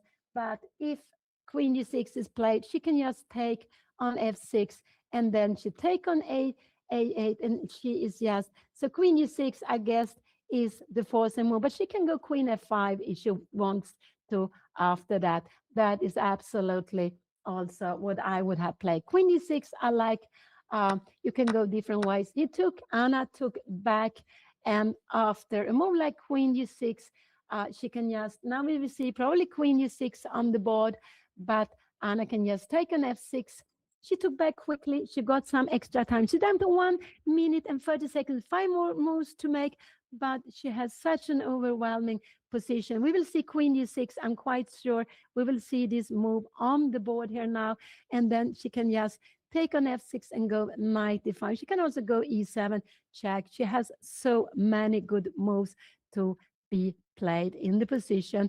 Everything is just fantastic for her now. So here we have the position, d take e6. She open up the line. You see this line, and also for the bishop. And this knight, which was not an attacking piece, will be able to join the attack with knight d5. So it will be a piece to also to be used on the king side to decide the game. Here we have queen e6, but this is actually because it wants to make, but that actually that is still, can this be any problem to go knight d5? You had queen e4, but we will, yes, can we go queen d3? This is still no problem. We have this little square to hide away, and it's just completely winning. So queen e6 was played. Now, Anna, I would actually go queen f5 in a position like this. This is what I would play, and you have no way to defend the piece. After king e7, we have knight d5 here, and we will just grab the piece. So I would go queen f5. This is my move to play in this position. Just to exchange queens to keep everything very, very solid. Anna is down to 45 seconds. Still, she has to make some more moves. Let's see. She played queen f5, and I'm so happy to see that. That is the solid way of winning the game. Not give any kind of checks for the opponent.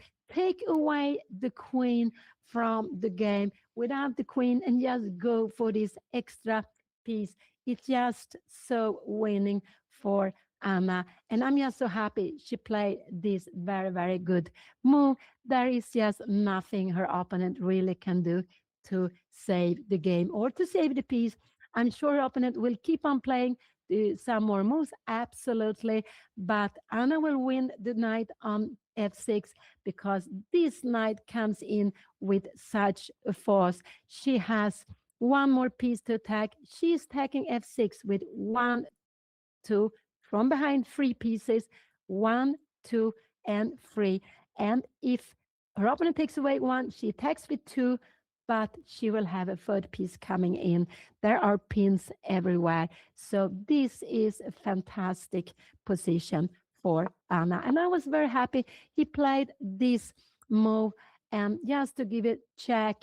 And but just bishop take f7 is very good. This was bishop take f6.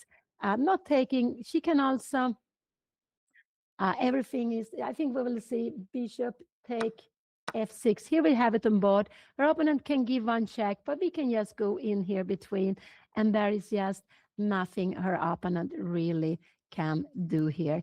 This is just one extra piece for Anna. So the knight is gone. There could be one more check, but Anna's king is very solid. She has a knight close here. She has a rook to defend the king on the first rank. No problem for her at all. So very, very happy. Anna has still 3 more moves to do, but she has a winning position. Thank you so very much. Thank you so very much. And uh, I don't know if her opponent will keep on going. Let's see, but we should remember now this is, yes, very, very winning, but we should never wait for our opponent to resign, because when there are minimum hope, we should always keep on going, just to see. It could be the time, Anna, but it's now quite an easy position. No way that black, he resigned, her opponent resigned, and so this was the third round.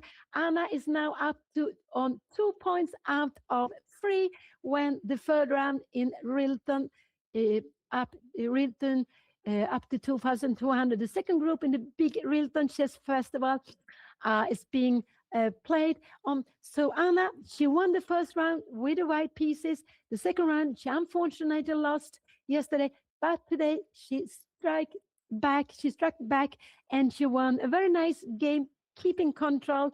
and not giving her opponent really a chance. She found a very good way of breaking up, keeping all control. I'm very, very happy to see that. Very nice to see Anna going for King C2. I like it to take away all these uh, folks here. So it was a very good game from Anna today, and I'm so happy to see it. And also, it's very nice when you lost to be able to come back immediately. And it's just such a happy and wonderful feeling. So, tomorrow there will be a new game, the fourth round. Anna will surely be with the black pieces. I do believe that Anna will play against a lower rated opponent. But stay here a bit longer. Anna will be with you at any moment. And she will tell you about her plans, her ideas, what she has been thinking of. And that is always very nice to see. And that is always very good to do. So when you play chess, you get the chance uh, to analyze the game with the opponent afterwards. That is very good to do. So thank you so much. Thank you for the much for the subs. Very happy for it. Appreciate it. And at any moment, Anna will be here. We see the king, the white king on e4 on the light square. That means thank you, that white one. So thank you so much for the prime. So uh, wait just a little bit longer, and Anna will be here with you. And so there are still two more games to be held this year, and then there will be this free day. So tomorrow, Anna will be back playing at 2:30 p.m. Central European time, and in this tournament, I believe very beautiful tournament in Stockholm is one of the most important tournament we have being held for this is the 53rd time. So it's a long tradition. And soon she will be here with you and she will be very, very happy, of course. And they have been playing for 4.5 hours, no, 3.5 hours. I really don't keep track of the time. It just flies, but it has been 3.5 hours. And that is quite a long time to play a chess game.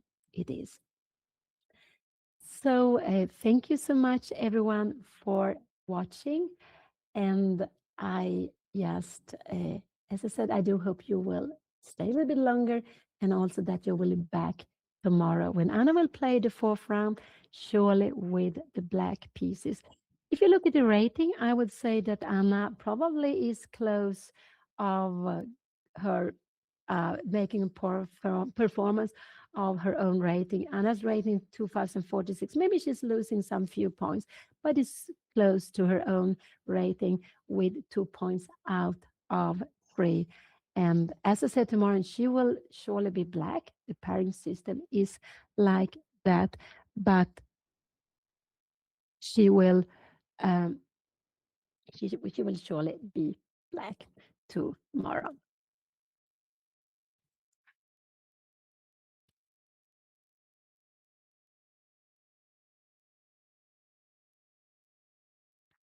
And probably she will play with a lower rated opponent.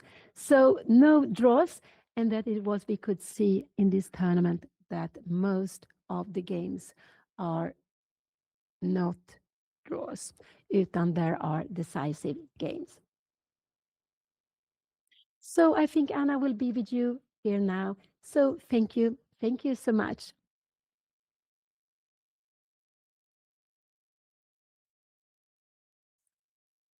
So she will come at any moment. She's just on here with you at any moment. Now she will be with you, I believe. Hello, Mom. Hello. I won. I'm so happy. Yeah, you played a very good game. Did I? Yes, you did. Okay, I just want to get chat up here. Okay, good. I was a bit stressed. I felt like, oh, I have all the time in the world. And then I got down to a minute and it was very tactical. And then I was about to go wrong. I think I'm sure I could win easier like before. but I just didn't want to do something that if I didn't calculate it correctly, I would, like not have any advantage anymore. So that's why I didn't. I was sure probably D6 worked in some moment, but I didn't dare because I couldn't find the whole line and I had little time and I didn't want to do it. So I thought that it's better if I play it safer. Very good, because d6 was not such a good move. You would give away a pawn. No, and I know some players wanted to play it. No, it's better to win a little bit slower and short. I was very happy to see the d6, because you give away a pawn, you give back Yeah. your huge extra pawn. It's a fantastic pawn. And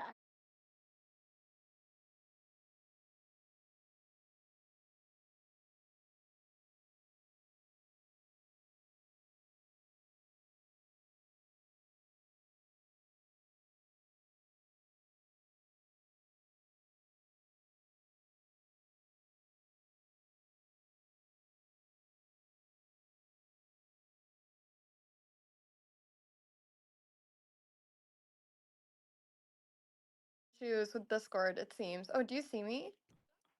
You see me, right? Or no, you hear me. Hello, chat. Okay. Anyways, but yeah, I'm very happy. Feels really good to win. And to just be back. I feel like now I'm back in the tournament. Um, yeah, I just felt like in this game I got a great position and then I was just able to win that pawn on G6, and then I thought the moment he like gave away his bishop, I had a really good position. So I was really, really, really happy about that. So yeah. Mom, are you still here? yeah, I'm here. Yeah, that's right. Because when when you got the bishop, he can't defend g6 any longer. So it makes the position easier for you. It made it easier for you. Yeah, when you Absolutely. exchange the light skirt bishop.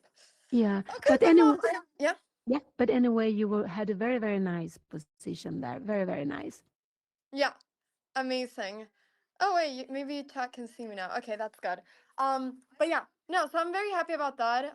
It felt really good this game. I felt like I was in control for most of the game, and I try to have the feeling of just going to the game and having fun when I went there. So, 2 out of 3. This is good. We can still do 8 out of 9. Okay. I always get so excited when I win a game. I'm like, now we can win every single game of the tournament. I know it's not as easy as that, but 8 out of 9 we can try at least. We can try. We can try. We can try. So there's still 6 rounds to go. I'm seeing that maybe we had some tech issues today. I think Discord wasn't working so well, so I'm sorry about that, chat. Hopefully tomorrow it'll be good. But I'm gonna do a recap right now. So if you missed the game, then I'll be filming a video where I'm sharing all my thoughts about the game, so that you can see what was going through in my head. So yeah, positivity is key. I feel like I was able to kind of get rid of the loss yesterday better than I typically do, so I feel good about that. And I'm just really happy that I won. So yeah, mom, I think that's pretty much it. Yeah. Um yeah, but I feel really good. I'm very happy. I'm very happy, and I'm like shaking. Like I was shaking at the end of the game. But I think it was a good game. So I'm very happy. Chat, I think with this, I'm gonna go ahead and say bye bye. Also because I just wanna make sure that everything works. Um, but thank you so much, everybody, for watching the stream. I am so happy to be playing a chess tournament right now. It's so fun. Rilton is like my favorite tournament. So it's so much fun. So thank you so much for supporting. Thanks so much for watching the stream. I'm gonna go film the recap now, and then I'm going to rest up, and then hopefully tomorrow with the black pieces, we can get a win. 3 out of 4, then 4 out of 5. Okay, I'm getting ahead of myself, but I'm getting excited. Thank you so much, everybody, for watching. Have an incredible rest of your day. Thank you so much, Mom, for commentating. And see you all tomorrow, same time as today, everybody, 2:30 p.m. CET. Bye bye, chat. Bye bye. Bye bye. Bye bye. Bye bye. Bye bye. Bye bye.